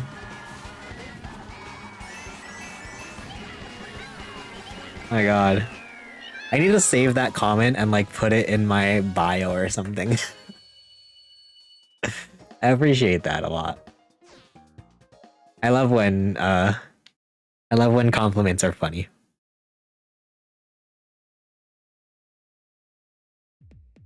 Oh my gosh. Oh boy. It's late here, I need to sleep, but it was nice meeting. Oh, thank you so much, Adam. I appreciate that. Thank you for stopping by and chatting. I really appreciate it. Hope you have a good night. Thank you so much. Thank you, thank you. It was a pleasure. Been a pleasure. Thank you, thank you. Really appreciate it. Thank you. I'm surprised not more people like the 3DS Rainbow Road. Like, that's a good one. Oh boy. Now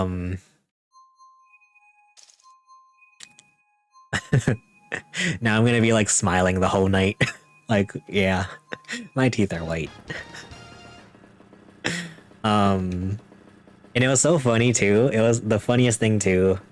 Sorry, I don't know if Adam, if you're still watching, you don't have to stay for this part. No, but the funniest thing too was like I posted on Instagram about how I was super insecure about my teeth in high school. So I used Crest 3D white strips. And when I posted that on Instagram, the official Crest Instagram page DM'd me like, hey, we know high school is like a sensitive time, and so we appreciate you using Crest 3D white strips or something like that. Like, like wow, thanks, Crest. Now I'm gonna push your product even harder. I just spit on my monitor.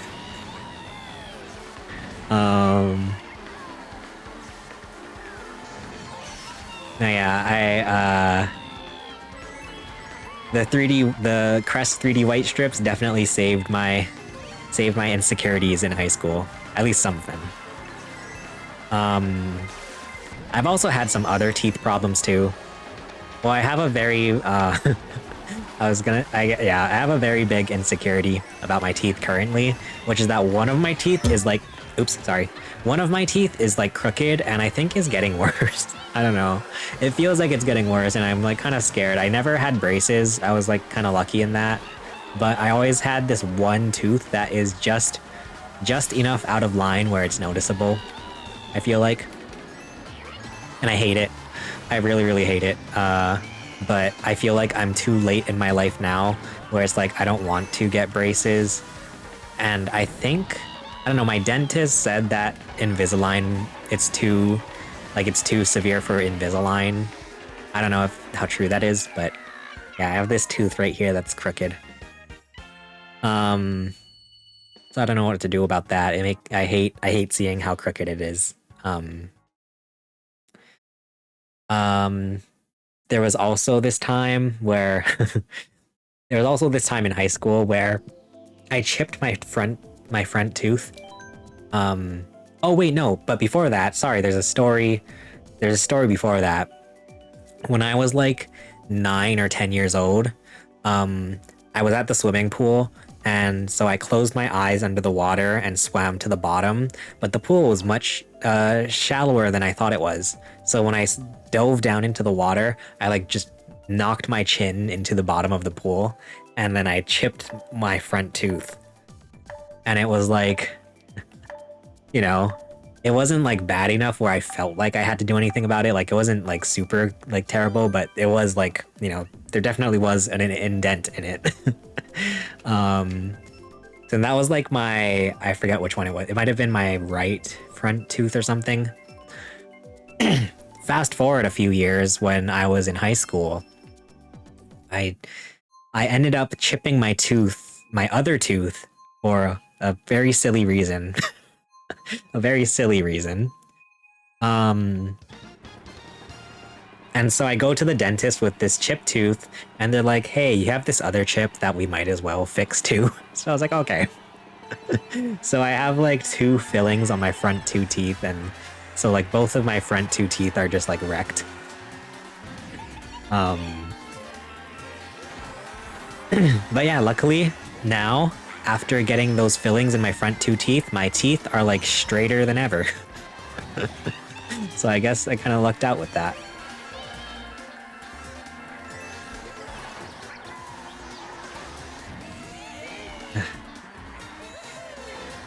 Ow! Alright. Turn. Oh! Right off the track.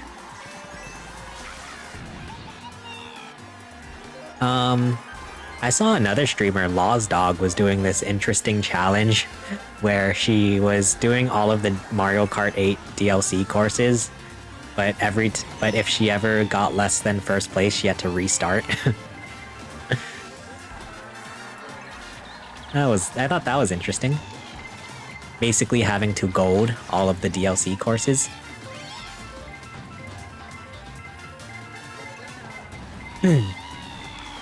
I don't know if everybody in chat finished the Mario Kart 8 DLC. I thought it was so cute what they did.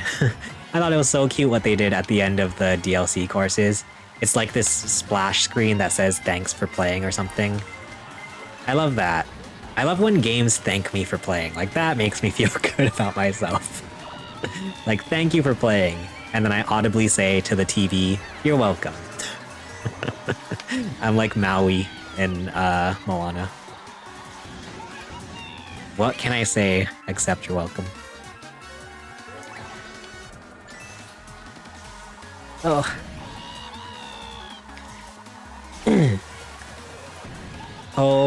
Okay. Second place, not too bad. Let's go. We're actually like getting some okay races tonight. Like, not terrible.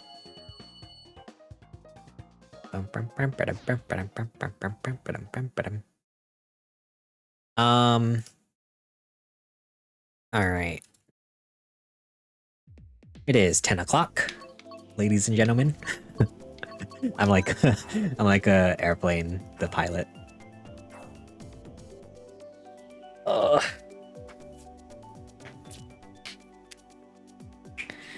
I still want to do what I'm going to call the Mario Kart World Tour, where we play through all of the Mario Kart games, at least the ones that I can get playing on here. I don't know when I'm gonna start that. I was gonna start it this week, but then I don't know. I didn't want to. But maybe next week we can start it, since next week is February, like it's a new month.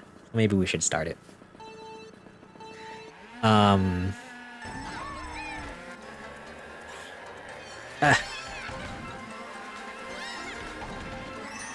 Yikes. Okay, I thought I was gonna run into the pillar.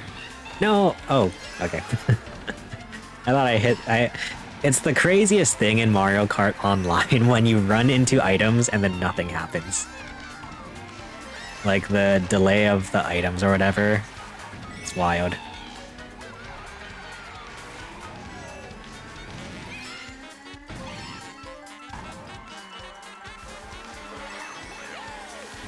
Oh god. Oh god. It still throws me off guard playing this map, and then the freaking Shy Guys in the car are just like spinning wildly. They're just like spinning donuts. Like, it's so violent.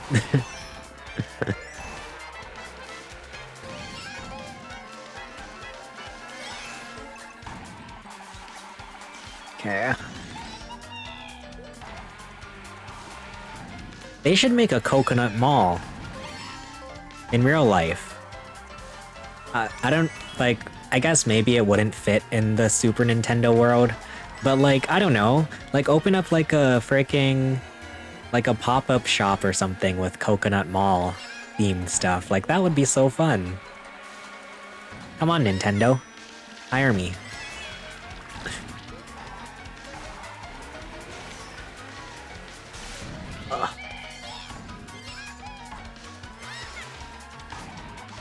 Yikes. Like a food park? What are those guys called from Mario Kart or Mario Sunshine? I forget. Oh Jesus! Oh, can I? Oh!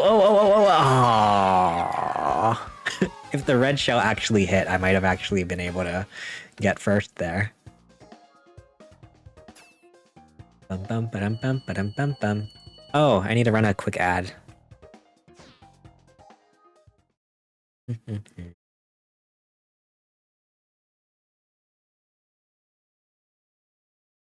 Ba ba ba ba ba ba. Ribbon Road, sure. So, there was something I wanted to ask chat, but then I forgot. I hate when that happens. So... Oh, we were talking about, earlier, a little bit earlier when we were talking about, dating, online dating and, like, Tinder stories and whatnot. God. I have some funny online dating story. You know what's been happening recently, though? You know what has been happening quite a few times recently on Tinder and whatnot is like I'll come across someone on Tinder who like they'll put like gaming in their bio and stuff and like try to appeal to gamers and whatnot, and then they'll also list this might make me sound like the biggest like stalker but like they'll be listed as like gamers in their interest or something, and then like they'll have their Instagram posted in their bio or something, so I'll go check out their Instagram, obviously. And then they'll have like an OnlyFans or something. Like they'll be like, you know, they'll be an OnlyFans creator. And I think that's so interesting. Nothing wrong with that, obviously, but I think that's interesting. That there will be like people in my area too, which is kind of wild. I wouldn't like, I don't consider, like, I don't know, I always consider my area to be kind of like, you know, conservative in terms of like people not being very public and whatnot. So like when I come across a Tinder profile that's like in my area and then they have an OnlyFans account or something, they'll like, that's wild. I wouldn't have expected that. It's a very empowering thing. Here's a hot take. Like, speaking of which, like, something, I hope I don't get canceled by saying this, like, it's kind of a controversial opinion, but, I think women are great. I think women are great and should be able to do whatever they want to choose to do. If people want to be creators on whatever platform, then women should be able to do that. Sorry, I know it's very controversial, but that's just my opinion. I think women are great.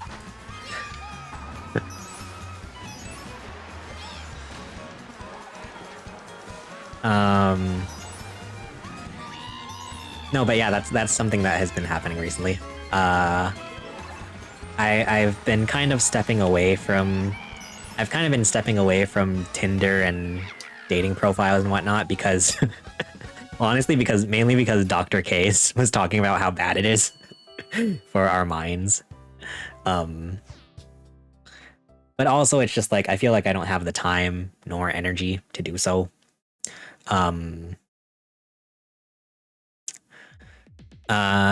But the times when I was doing online dating and like Tinder and whatnot, I've had some wild times. And you know what's funny is that most of my wild stories from like online dating just comes from like getting catfished. Like those are some of the wildest stories that I have. I don't know. Like, yeah, there were some pretty funny catfish stories that I've had. I was on, what was it? I think it was OkCupid where, somebody messaged me and sent me pictures of themselves where, it was very like what's the word I'm looking for? Very open pictures, if you know what I mean. and and so right off the bat, I kind of got like my spider sense went off, and I was like, okay, this is kind of sus. So I looked into it more. Wait, it doesn't sound. By which I mean I downloaded the pictures. Wait, that sounds even worse. No, I got the pictures and then put it in like a reverse image search, and then so come to find out that they were just using pictures from some other online personality or something. So I was like, okay, so this is clearly a catfish. And yeah, the reverse image search that came up was like a totally different name and everything, so I was like, okay. So I called them out on it too. The last message I sent to this catfisher was like, I forget. I remember it was like I've sent a very just civil, a very civil message where it was like, hey, like, you know, I'm not gonna risk this, and I hope you're a good person in life, etc., etc. And yeah, that's how I dealt with my first catfish.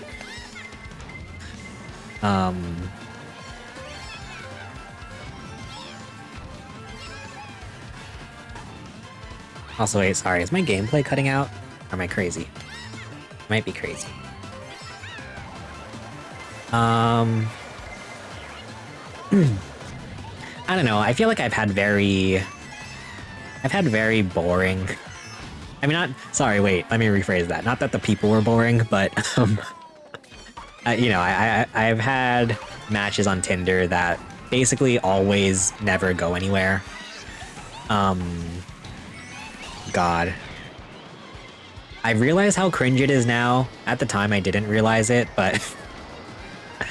looking back, I realize how cringe it is where sometimes, when I would see someone on Tinder or something and they had their Instagram in their bio, I would follow them, which looking back, I do realize is kind of cringe. But I mean, luckily, like, I will say, luckily, the times when I did follow people where they had their their Instagram in their bio, like, luckily, they've been very, like, cool, and, like, they followed me back, and, like, we become, like, mutuals on Instagram and all that. But yeah, there were basically anytime that happened, it never went anywhere. There was this girl who, like, yeah, I followed her Instagram after she listed it in her bio, and I messaged her too. I don't know why, but I guess I was feeling kind of, you know, I was like, I was feeling kind of brave, but I messaged this girl who, you know, we didn't match, but we've mutually followed each other on Instagram from Tinder.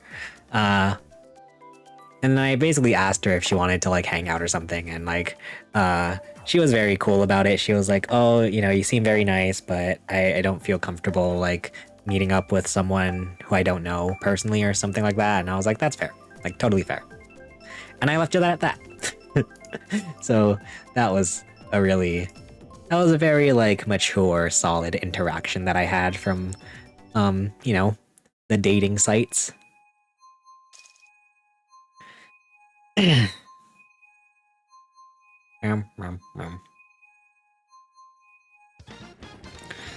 But yeah, every time, the times when I did do the thing where they would have their,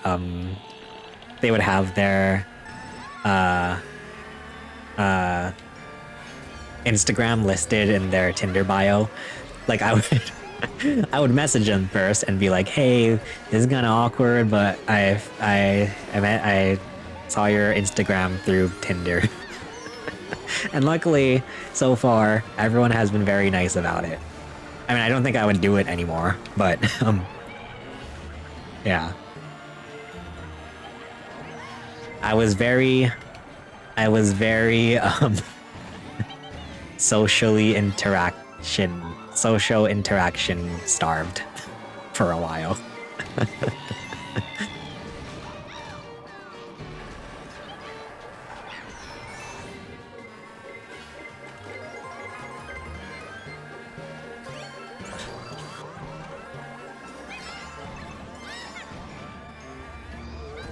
Do do do do.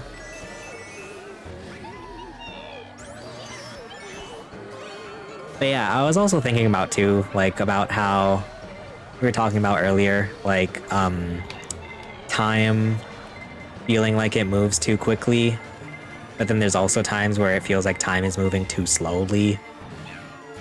Like right now, it's funny because I guess I'm just like a hypocrite, but I complain about getting old and stuff, and like, but also I'm like, I kind of want time to move more quickly. Mainly because I like the holiday times, I guess. I'm still a freaking child where I like Christmas. I like the Christmas times. Well, no, I like how Christmas around the holiday times, it's like very like joyful and like people don't want to work. That's a big thing. You know, I like the holiday times. So now I'm like, okay, January's over. Now we just have to deal with, you know, 11 more months.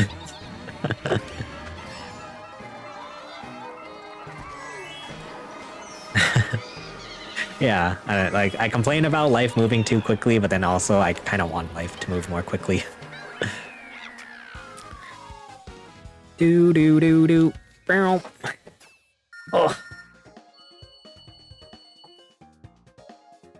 Dun, dun, dun, dun, dun, dun. Oh, you guys want to see what I bought recently? I picked this up on Amazon.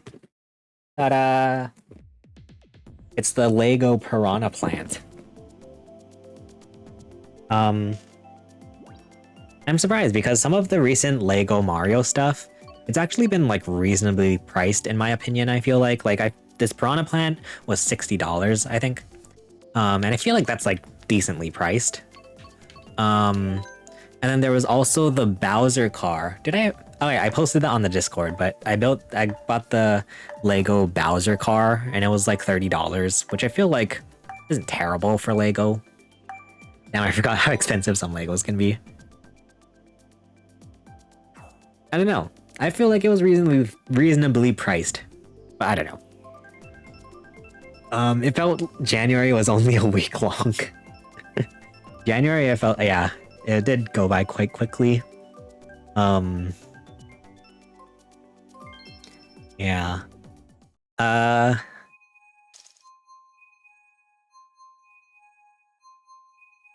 I recently got into the hobby of Hot Wheel collecting. Oh, nice. That's fun.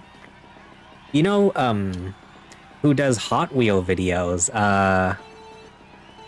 One of the people, one of Scott the Waz's friends from his videos, he has his own YouTube channel that he kind of started like somewhat recently, maybe like a year ago or something. But he does like Hot Wheel unboxings and reviews. That's fun.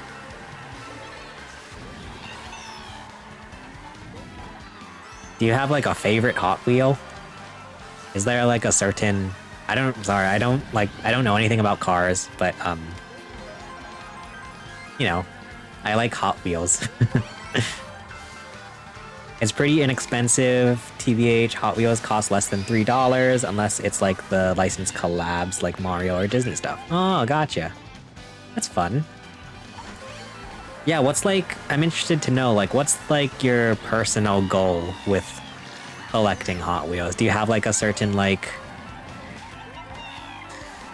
yeah, do you have like a certain like, I guess like, certain ones that you want to collect in particular?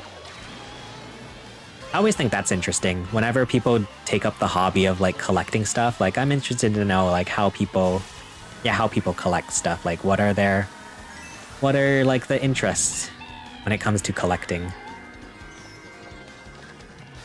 Because yeah, obviously there isn't like a certain way to collect stuff, and like everybody wants to collect their own things and whatnot. Like all the different little rules of collecting for people's own personal tastes. TBH, I just pick up the cars I like or some which are exclusive to different retailers. Oh, gotcha. Like how it is with with Funko Pop, Hot Wheels also have their own chase variants. Oh, interesting. Gotcha. That's fun. Well, that's super awesome. That is good to hear. That seems like a really fun hobby. I like that it's very inexpensive too. That's that's definitely good when it comes to collecting. When they aren't too expensive. They also call their rares treasure hunt. Oh, interesting. That's fun. I love that. Yeah, I feel like I don't really, yeah, I don't know anything about cars, so like I don't really appreciate Hot Wheels for like the sort of collector value, but it's cool that people do. Speaking of which, wait, I'll get it after this race, but for Christmas, for Christmas, Mama Chase got me some Mario Hot Wheels, which I thought was very funny. Yeah, the last Hot Wheels I bought, I remember, I think it was at like a CVS, but like they had the Super Mario Bros. 3 Hot Wheels. I was like, oh, I have to get that. I thought that was really cool.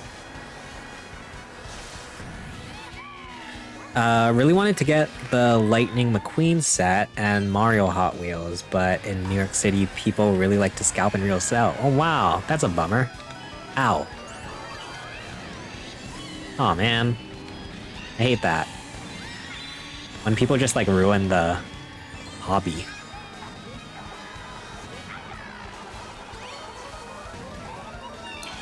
That's annoying.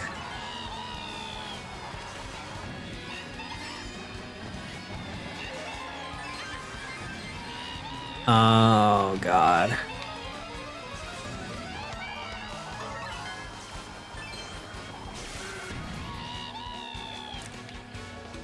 You'd love to see. Oh yeah, right after this race, I'll go get the Mario Hot Wheels. It's like right on my bed. Oh my god, have you guys seen? Have you guys seen? There's this picture that came out, or like, there was this live stream that came out where it's inside of Extra Emily's bedroom. And it's just like, it's so messy and like dirty and stuff. And now I've been very like self-conscious about my own room. Like, oh god, is my room better or worse than Extra Emily's? I don't know. I'm not gonna lie. I'm not super tidy about my room. Like there is currently a bunch of clothes on my bed. God. Oh no, is it gonna... Oh god, okay. So... Recently joined the Hot Wheels subreddit. Oh nice. Pretty fun just seeing people showing off their pickups or hauls. Oh, I love that. That's fun.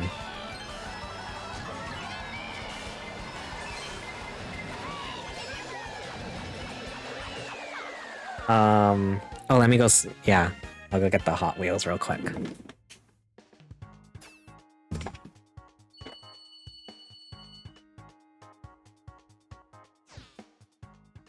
So these are the Hot Wheels that Mama Chase got me for Christmas. So this is the, Super Mario Bros. Movie set. Oops. That's very cool. And then this is just like a standard Mario Kart one. What I just noticed too... Oh, Jesus. What I just noticed when I got the box... Toad's Wio is the color of his flesh. Like, what's up with that? Yeah, very cool. So that's thanks to Mama Chase.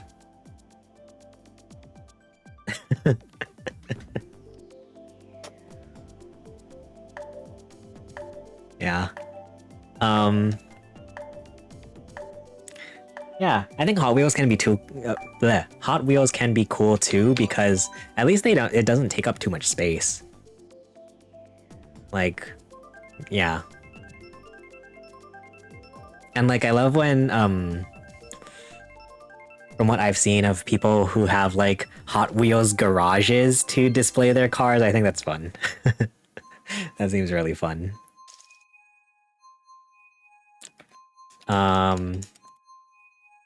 My brother, I forgot, my older brother was really into Hot Wheels when he was younger. And there was this thing, I think it was Hot Wheels, I believe it was Hot Wheels, but there was this Hot Wheels, it was a giant van. I don't know if this'll, I don't know if this is like the right, I don't know how to describe it. It was like a giant, like, it was red and black, and you would put the cars inside, and I think it would launch the cars out of it or something like that.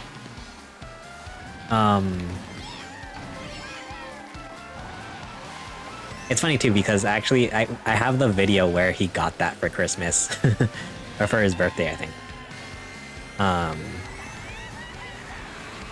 But yeah, I thought that was like the coolest thing ever. It was always at my grandma's house, I remember. Shoot, I forget what it was called. I thought that was very cool.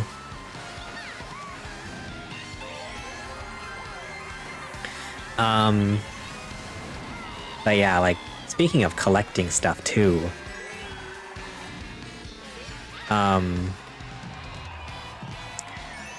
you guys may or may not know that I was at one point a very avid Thomas the Tank Engine collector. And I don't know, there was a time where I was very embarrassed about it, but I guess I'm fine with sort of exposing myself, where I was really into Thomas the Tank Engine when I was a kid. And it got to a point where I was like really into Thomas the Tank Engine, where like until the age where I felt very self-conscious about being really into Thomas the Tank Engine, and I'm talking maybe like 9 or 10 years old.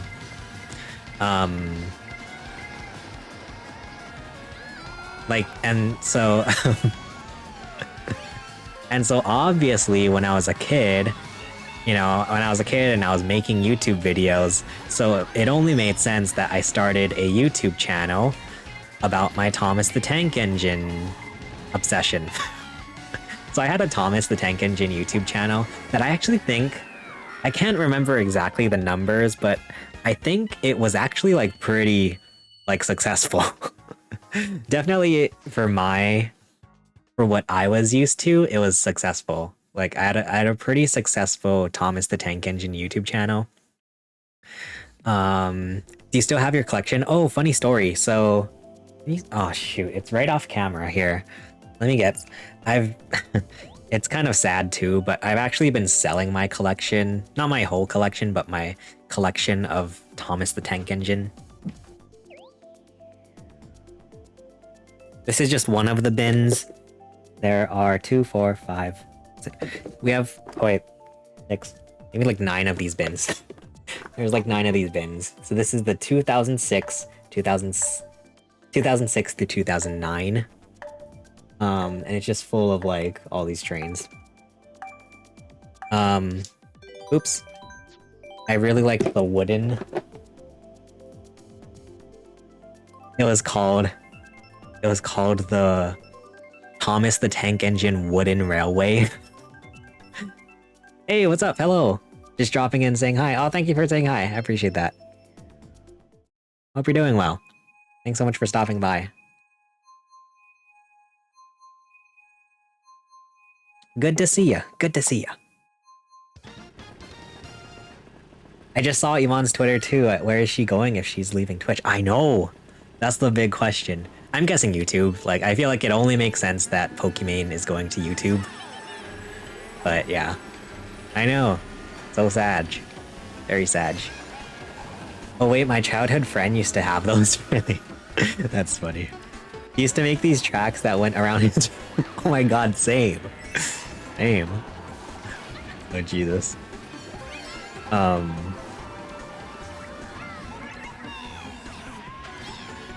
Yeah. Also, yeah, it's definitely end of an era. Now that there's no Pokimane on Twitch. End of an era. Also, wait, sorry. I will get back to my Thomas the Tank Engine obsession, but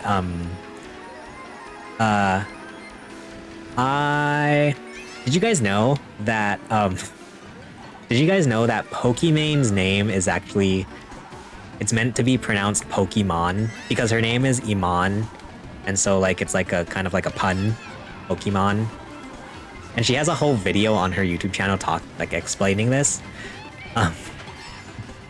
My little half-brothers were really into Fortnite when Fortnite was the really big thing. And I was talking to them about Pokemon, and they're like, it's Pokimane. Like they were making fun of me for saying Pokemon instead of Pokimane, and I'm like, well, like pushing up my glasses, actually it's Pokemon.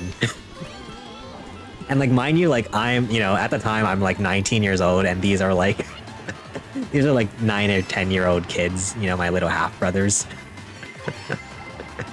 But yeah, so I don't know, I always feel like, so saying Pokimane, it's one of those things where it's like I want to fit in with everybody, but deep down I know that it's supposed to be Pokemon. Anyway, sorry, that was just a quick little story since I remembered that Pokimane is in my stream title.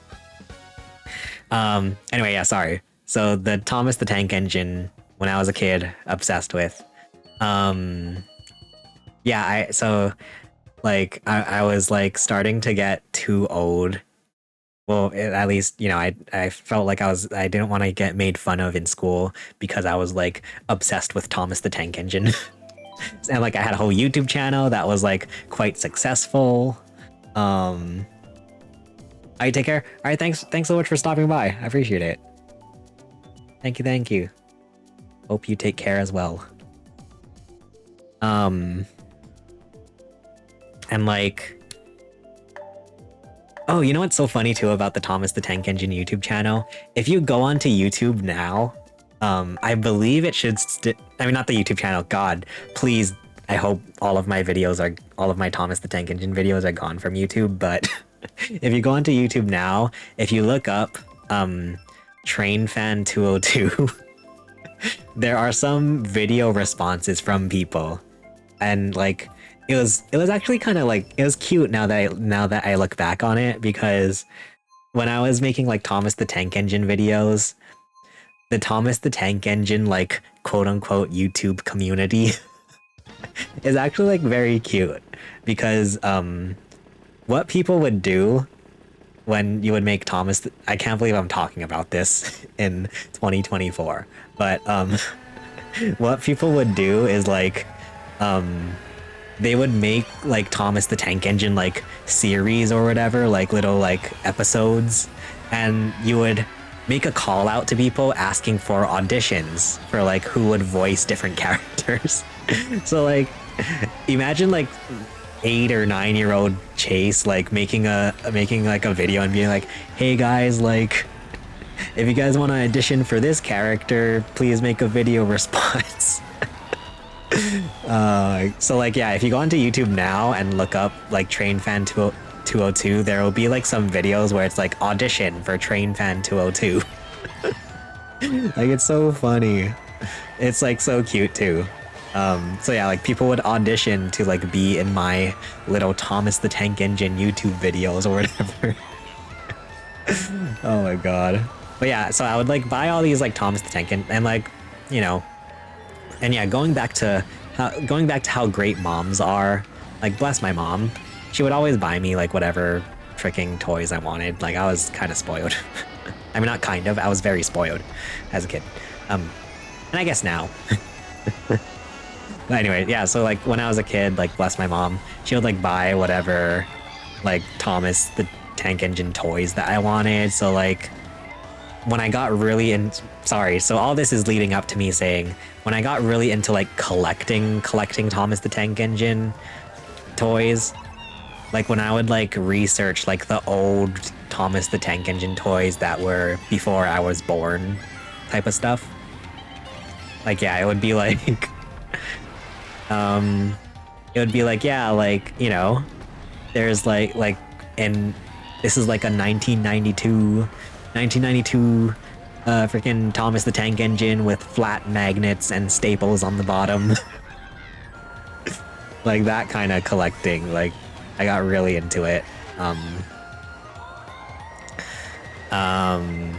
And so yeah, I would like make, you know, I would make haul videos on YouTube, on my Thomas the Tank Engine YouTube channel of like, you know, all of the rare stuff I got still in the box and whatever. Like it, and it's so, oh god, it's so cringe too because I went on my old laptop and I found the videos and they live on my computer or like on a hard drive, and I will never ever I don't think I will never ever let anyone see those videos. It's so embarrassing. But yeah, so like for a while I was very into collecting Thomas the Tank Engine. I had a Thomas the Tank Engine YouTube channel. I had like actually had some like I possibly may even have considered them friends in the Thomas the Tank Engine YouTube community. Like it was there was a whole story arc in my life with Thomas the Tank Engine collecting. Yeah. Oh, and there's a funny story about that too. I bought this, or not me, obviously, Mama Chase bought this really rare, Mama Chase bought this really rare train for me off eBay. And at the time, I was really into like watching custom, because people made custom Thomas the Tank Engine trains, or, like toys or whatever. So like I was really into that, and so like I had this really rare train, that I was like, wait, I wanna make a custom one, and so I had this rare train that I just painted black. And like I posted about it on YouTube too, and I vividly remember like posting that on YouTube and getting comments of like, why would you do that? Like this is such a rare train, why would you paint it? Like that train is so rare. Like why would you paint it? Why would you custom paint it? And like, yeah, honestly, like looking back on that, like when cause I saw that video I was watching that video recently and it like broke my heart. I was like, why did I do that? That was not a smart move, financially. Oh man. Good times, good times. But anyway, yeah, sorry. Hot Wheels collecting. Seems very fun. I'm excited. I'm excited for you that you're doing that. Sounded like a fun time. I guess it was. It was a pretty fun time.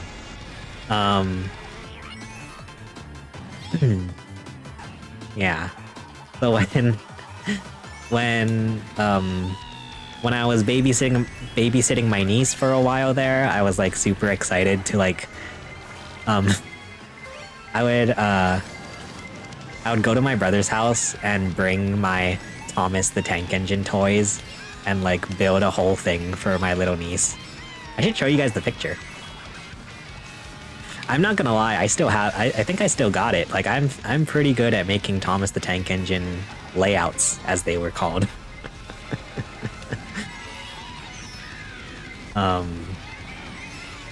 Yeah, that was always a fun thing too, is like when people would build Thomas the Tank Engine, like it was called layouts. And we would, you know, we would make videos about like, okay, this is the layout that I built.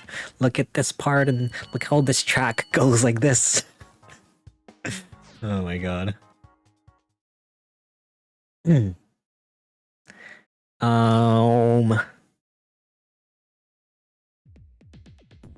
Shoot, I don't know if I have that picture on my phone. We may just have to trust that I made some really cool Thomas the Tank Engine layouts.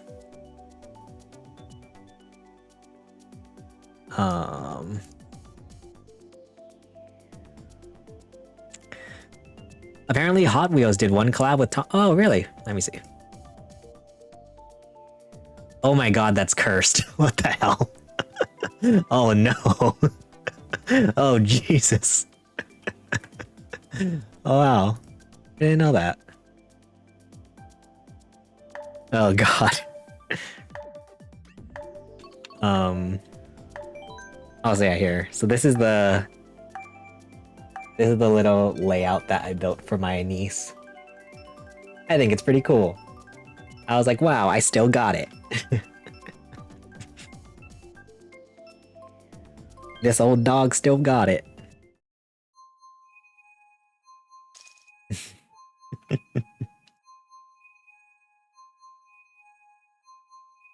Yeah, I was like super excited to get to like force my niece to play with Thomas the Tank Engine. And yeah, luckily now, like having my own money, I was like quite surprised. Like Thomas the Tank Engine sets nowadays are actually like not too crazy expensive. I think because like the wooden ones were especially expensive, but like yeah, like the new plastic ones or whatever, like they were surprisingly not too crazy expensive. But yeah.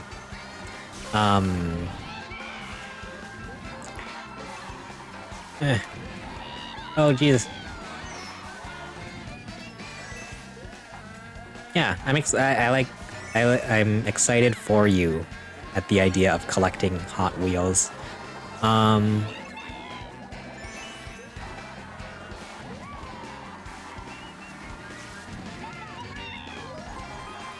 I always thought it was really cool, like when people, I always thought it was really cool when people buy like their own car in Hot Wheels form. Like I feel like that's like I feel like that's a fun thing. I wonder if they make my car in Hot Wheels form. Do they do like every single car ever in Hot Wheels form?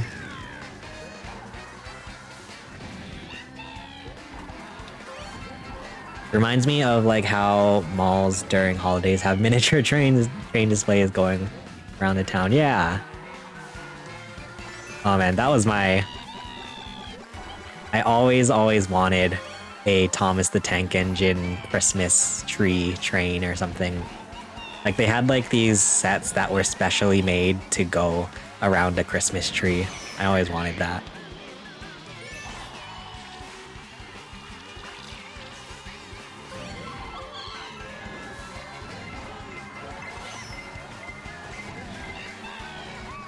Oh god. Oh god.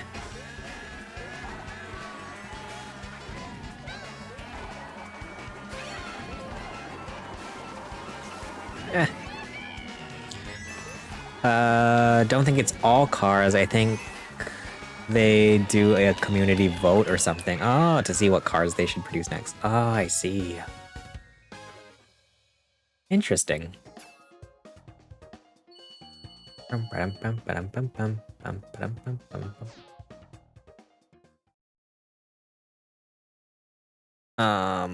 Oh Jesus, it's getting late.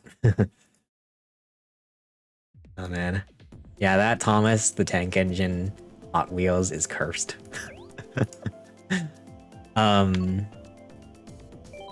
I sometimes do that. Do you guys do that where it's like your childhood TV shows and whatnot, and then you like, you know, as you grow up and stuff, you're like, I wonder what they're up to, and so you check whatever childhood TV show. Like every so often I'll like check up on like, I'll like see like what's Thomas the Tank Engine up to. And there's this like Thomas the Tank Engine animation where he turns into an elephant. Like what the hell? What are they doing over there?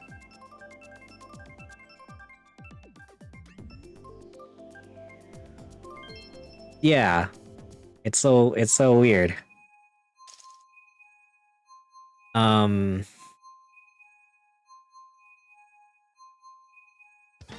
will say I think I often say that like You know, Jackass and Steve-O particularly like inspired me in creating and making videos. I will say, I think maybe Thomas the Tank Engine also had a lot to do with me wanting to make videos because, like, if you look at, like, the old Thomas the Tank Engine, when they used to use actual, like, props, you know, where, like, the faces, the mouths don't move or anything, the eyes, like, don't move. Like, I always thought that was, like, so cool. I think that's what I liked.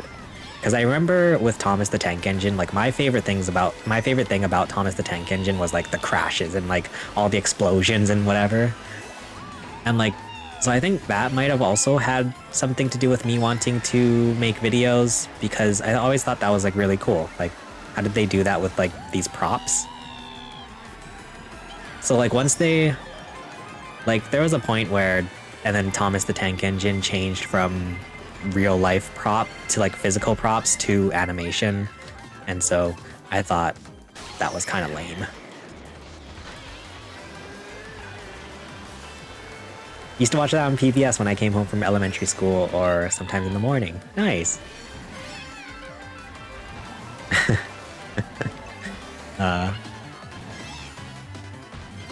That's fun. I mean, like, I don't know if I miss it, but like that makes me feel nostalgic, watching cartoons in the morning before school. Unfortunately for me, Thomas the Tank Engine was on earlier than I would ever be up for school.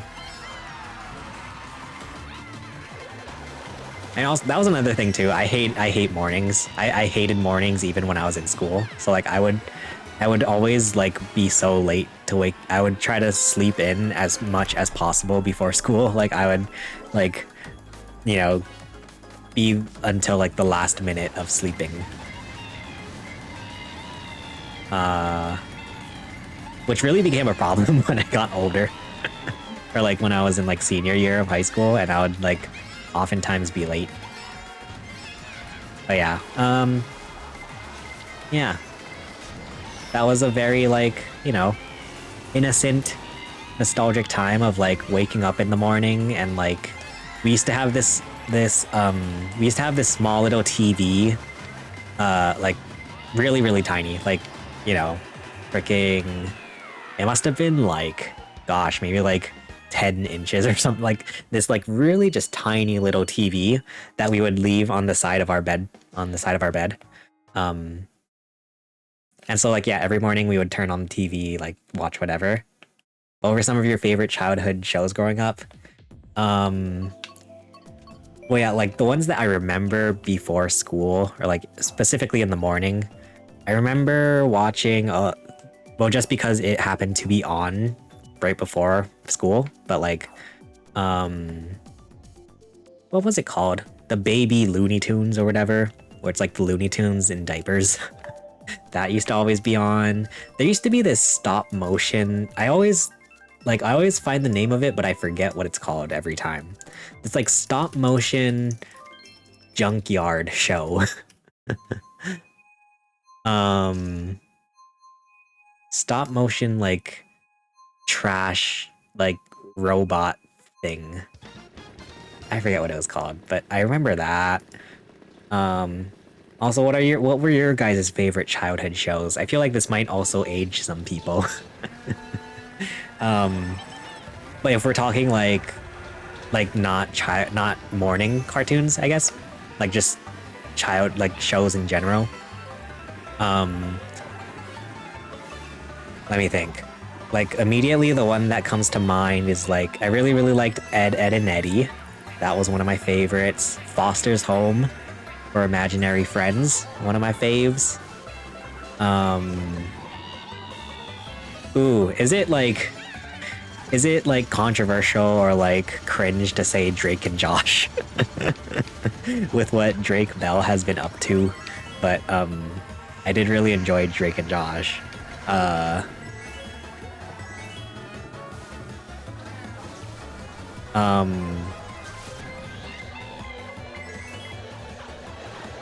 Yeah, were you guys Nickelodeon or Cartoon Network or Disney kids? Um, I had a stepsister growing up, so that was how I got a little bit of Disney. Um, if I didn't have a stepsister, I probably wouldn't have any. I wouldn't know anything about Disney Channel. But like, because I had a stepsister, she would always watch Disney Channel. So like, that's how I learned about like Hannah Montana and Wizards of Waverly Place. My brother surprisingly liked High School Musical a lot. So I learned about High School Musical through my brother. Used to watch a lot of Nick and Disney Channel. Nice. Yeah, for some reason I was never really into Disney. I don't know why. I know for sure, like, I was very much into Thomas the Tank Engine, so like a lot of times, like, you know, I couldn't really get into other things besides Thomas the Tank Engine just because I only liked Thomas the Tank Engine. But like, mainly because my older cousin, she would, oh, okay, I see. Gotcha.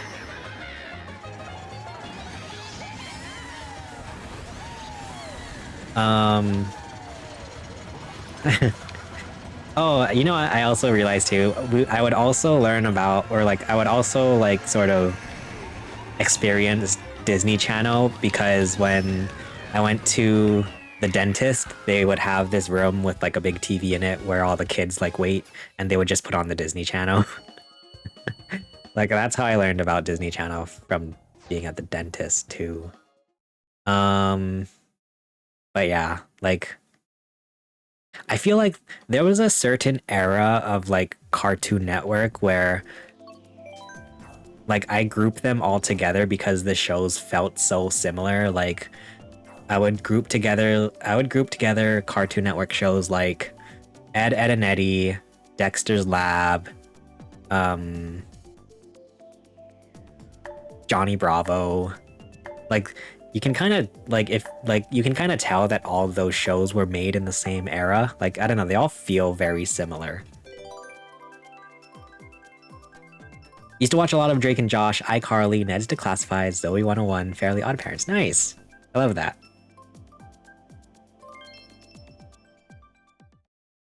Ned's Declassified. I've recently been into the Ned's Declassified. They started a podcast. I don't know if anybody has seen this, but they have a podcast now with the guy Devin. I don't know how to pronounce his last name, but Ned, Mose, and Cookie. Yeah, some of the wild stuff they say on that podcast. I know, it's wild. It's so weird to like, and it's so weird to like, you know, see the people who you know from this childhood show, like how they're talking, like the things that they talk about on that podcast. Like, it's wild. But I mean, you know, not that it's like a bad thing or anything. Yeah. So funny.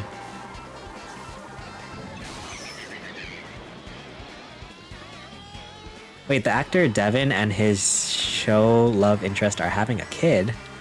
Really? Wait, who? I didn't know that. I didn't know I thought he was single. Huh. Oh god, oh god, oh god, okay. Wow, that's wild. I was interested too, because, like, you know, he talks a lot about, like,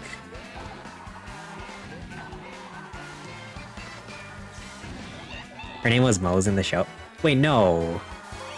Is that true? I don't think they're together.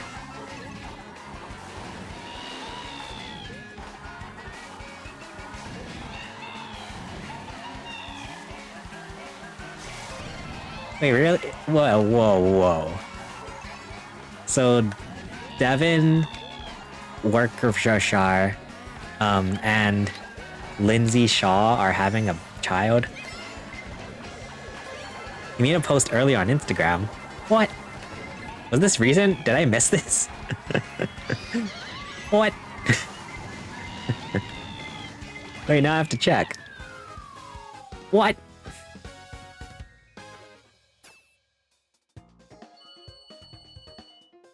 Wait. Whoa, whoa, whoa. Whoa, whoa, whoa, whoa, whoa, whoa, whoa. Wait.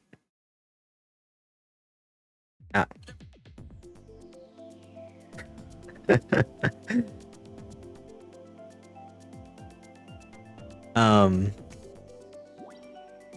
Whoa, whoa, whoa. Devin. Wait. Fans assure that.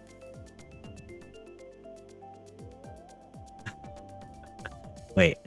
Fans assure that the protagonists of Ned's Declassified School Survival Guide are going to have a baby. Lovers of this series are going crazy after a rather compromising photo was released.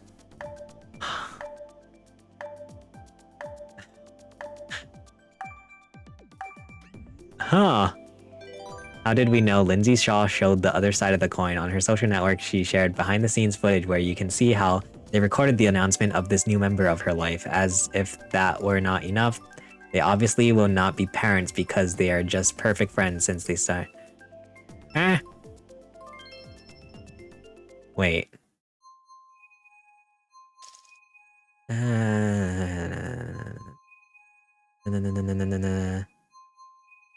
Turns out that the protagonists of this archive their goal and capture the attention. However,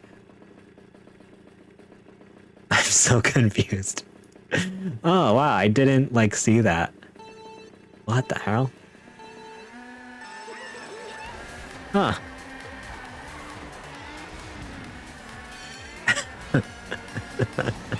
I don't know what to think.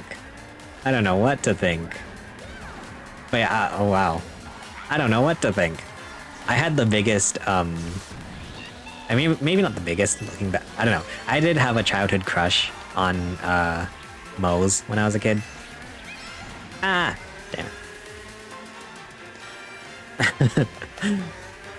I always think that's the funniest thing ever, is having childhood crushes on cartoons. On something someone drew.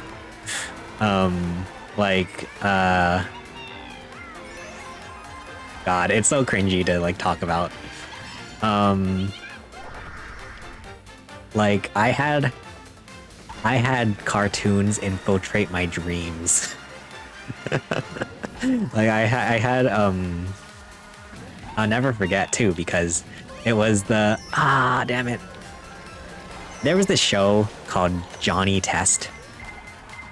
I think it went on for like 3 seasons, but like there the in the show, like the kids' sisters have red hair. And so like I would like, I remember too, I had a dream about like the Johnny Test sister or something, and like that's how I had a childhood crush. And I guess that's also how I ended up getting a thing for colored hair. Now, have you guys seen the memes of like it's like it's no wonder we ended up, you know, no wonder we end up having crushes on like you know, goth emo girls because of, you know, who we grew up with. And it's like Sam from Danny Phantom, freaking Victoria Justice's character from Zoe 101. And I was like, huh, I guess that does make sense. Damn it, I got last place.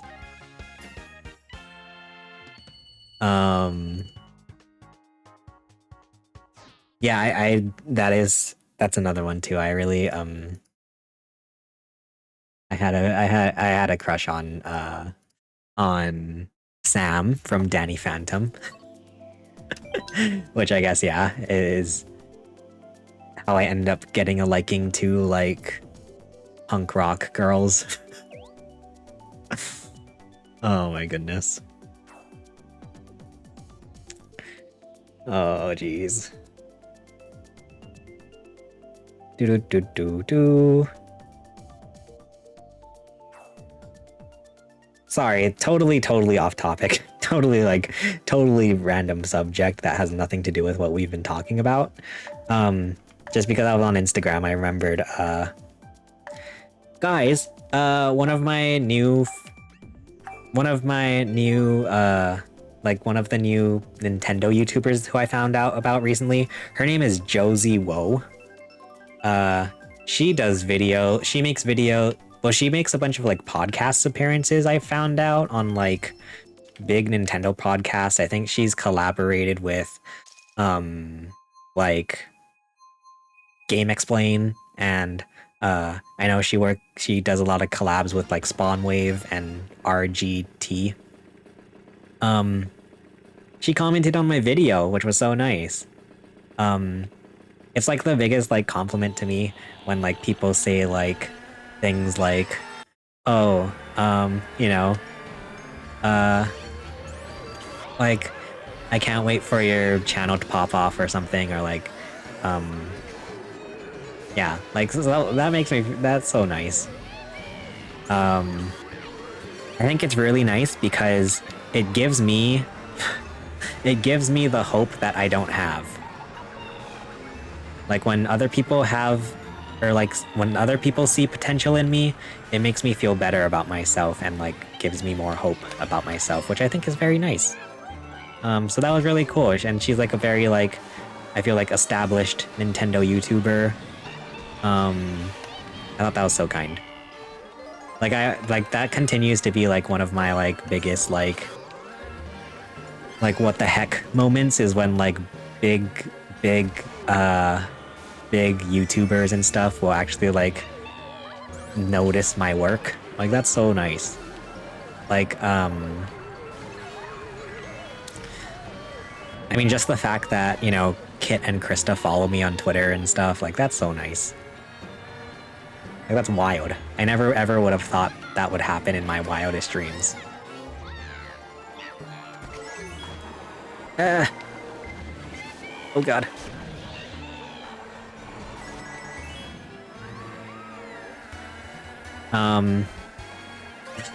I have a video coming out where, because I streamed it last time, or a couple weeks ago, where when I watched speedrunner Squeaks's YouTube tutorial on how to speedrun Mario, and then I tried to do it myself on stream. So I made that into a video, and I'm low-key kind of like fingers crossed hoping maybe Squeaks will see it. I don't know. That would be like another crazy moment.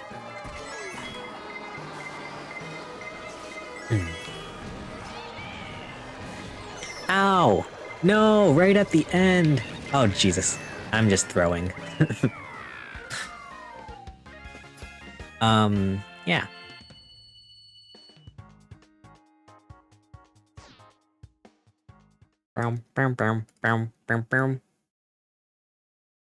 Also, just to get kind of vulnerable with everybody, I'm not gonna lie, guys.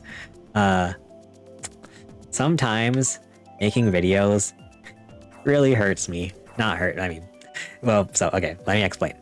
I had to run a poll on Discord too recently, if you guys saw. I ran a poll on Discord and on my YouTube channel where I had to ask people how they find out when I post a new video, because I'm not gonna lie, this has happened quite a few times now. But like, and I'm like, wait, also sorry. I don't mean to like complain or anything. I'm not begging. But sometimes I'll post a video and then I get super duper like in my head about checking the analytics as soon as I post it. So like I'll post it, and like that's one thing that I like kind of hate about YouTube, is that like they have this thing on YouTube. It'll show you how your video ranks amongst your 10 latest videos. So it'll be like, okay, this video ranked like 7 out of your 10 recent videos. So like for the past few videos that I've been posting, the video will start out with like it'll be like pretty low rank, like it'll be like, you know, the worst ranking video that I've ever had. And I'll get really like, I try not to let it bother me, like I try not to let it, you know, I try not to let it get me down or anything, but like, it does honestly sometimes, like, sometimes make me feel a bit sad, a little bit. But I'm also very grateful because luckily, like the past maybe 3 out of 5 videos that I post, it'll take like 24 hours before it finally starts picking up. Would you think I would learn just from like patterns now that I should just wait before checking the analytics? But I get very much in my head about it. It's like something that I kind of struggle with. But yeah, that is something that I am kind of insecure about. Is like checking to see how well a video is doing, how many views a video gets right after I post it. But then it usually takes like 24 hours for YouTube to like pick it up.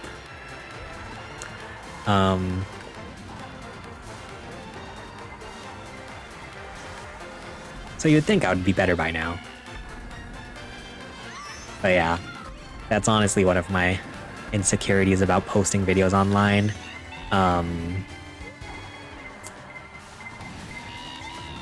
Sorry, I forget where I was going with that story. Just yeah, I'm like that's one of my that's just a vulnerable moment with one of my insecurities. I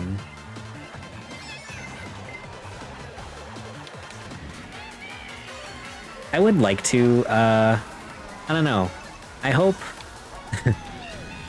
I would like to sort of improve my analytics though. It's kind of sad because, I mean, once again, not that I'm complaining because I am very grateful for the people who do watch.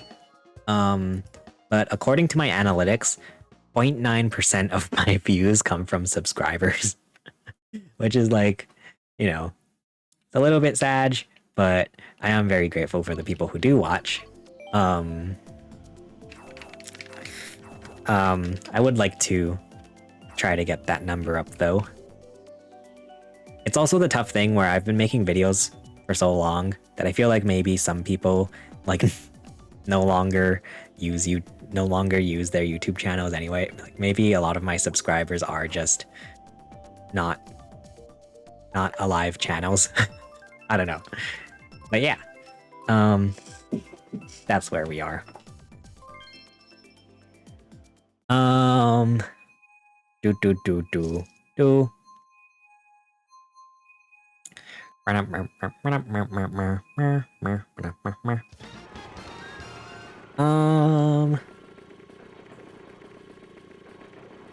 Oh. Going back to the childhood show discourse. Did anybody watch the, I forgot, did anybody watch the Zoe 101 movie? It came out, I think. I'm pretty sure it's out. Actually, yeah. Because I watched Jordan Fringe's review of it.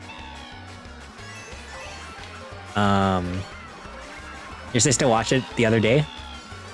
Was it good?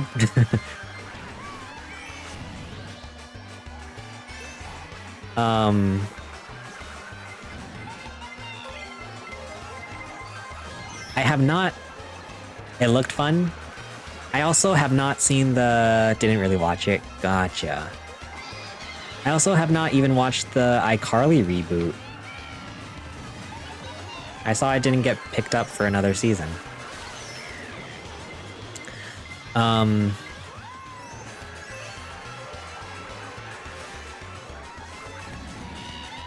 remember when they came out with like, yeah, it got canceled. It didn't get picked up for another season. And from what I hear, it was like right at a good part. I think it's like at like a cliffhanger. It's at a forever cliffhanger now.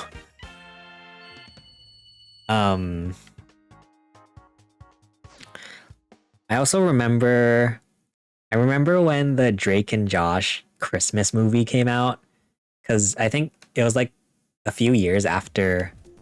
It was a few years after Drake and Josh did, and it was when iCarly was already started.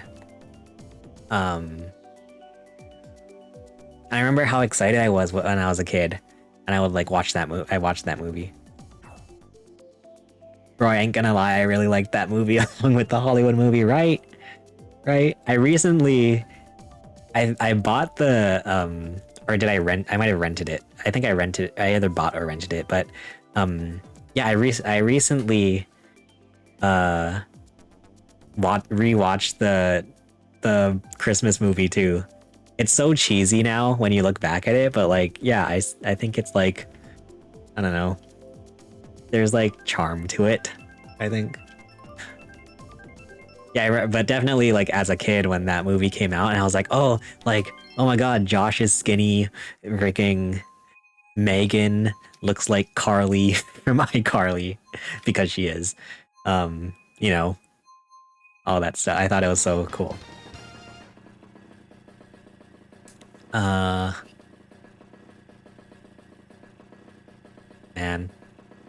You guys remember when iCarly first came out? I remember like, because I forget, I think they were kind of promoting it or like advertising it as like a similar like Drake and Josh type of show, obviously because Miranda Cosgrove was in it and Jerry Trainer. And then I remember watching live the first episode of iCarly and being like, who are these new people? Gibby will always be my favorite iCarly character. Nice.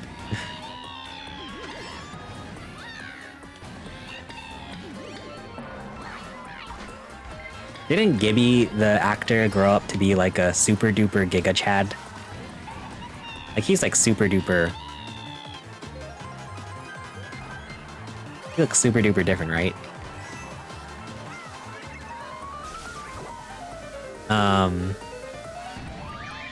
And then like there was the episode where Sam and Freddy kiss, and like I'm like a kid and I'm like, oh, oh, drama.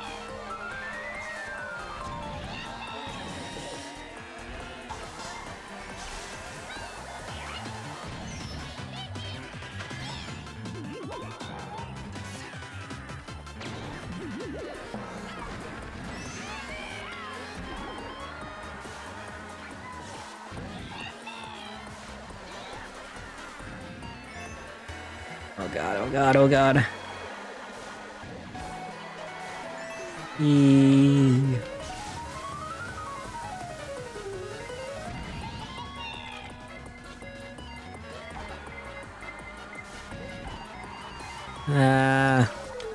It is a bummer though to hear like about what Jeanette McCurdy went through. And that's sad.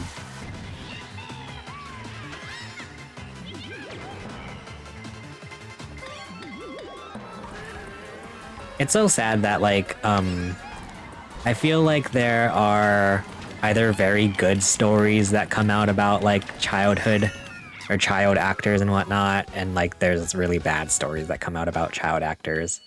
Like, I wonder how true it is, but I know there was like a story about how who was it? I believe Danny DeVito. Like Danny DeVito let the girl who played Matilda, that I'm forgetting, Mara Wilson, I think, like stay at his house because her mom had cancer or something. Like that's like there's like wholesome stories like that. I know the Ned's Declassified people talk about how like their show was like very wholesome for child actors. Well, I mean, I guess besides the not wholesome things that they did, but And then yeah, there's all the not wholesome. There's all the bad things. I think this is gonna be my last race for the night. It's 11:13. I think we farmed some good clips from this stream that I can make into a video or something.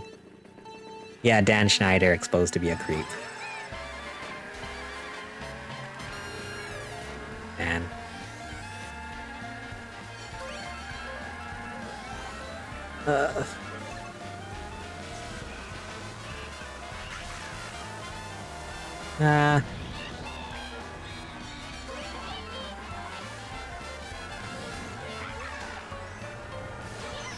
You know who else had a crazy 180? Tila Tequila. I feel like I mean, I definitely have talked about this before on stream, but Jesus Christ. I mean, she thinks she's Jesus Christ.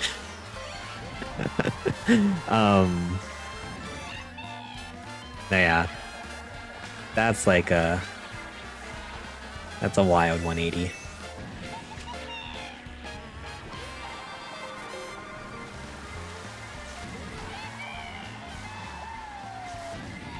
Oh.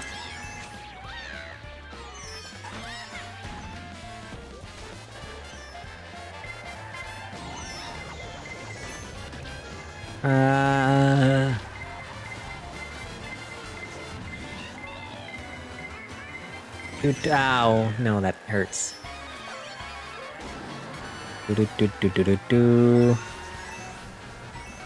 Man.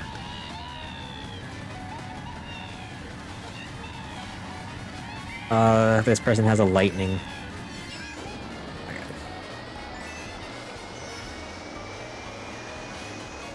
Maybe since this is the last one, it could be a good one. Okay. We'll take 4th place. We end the night in New York. Awesome. Yeah.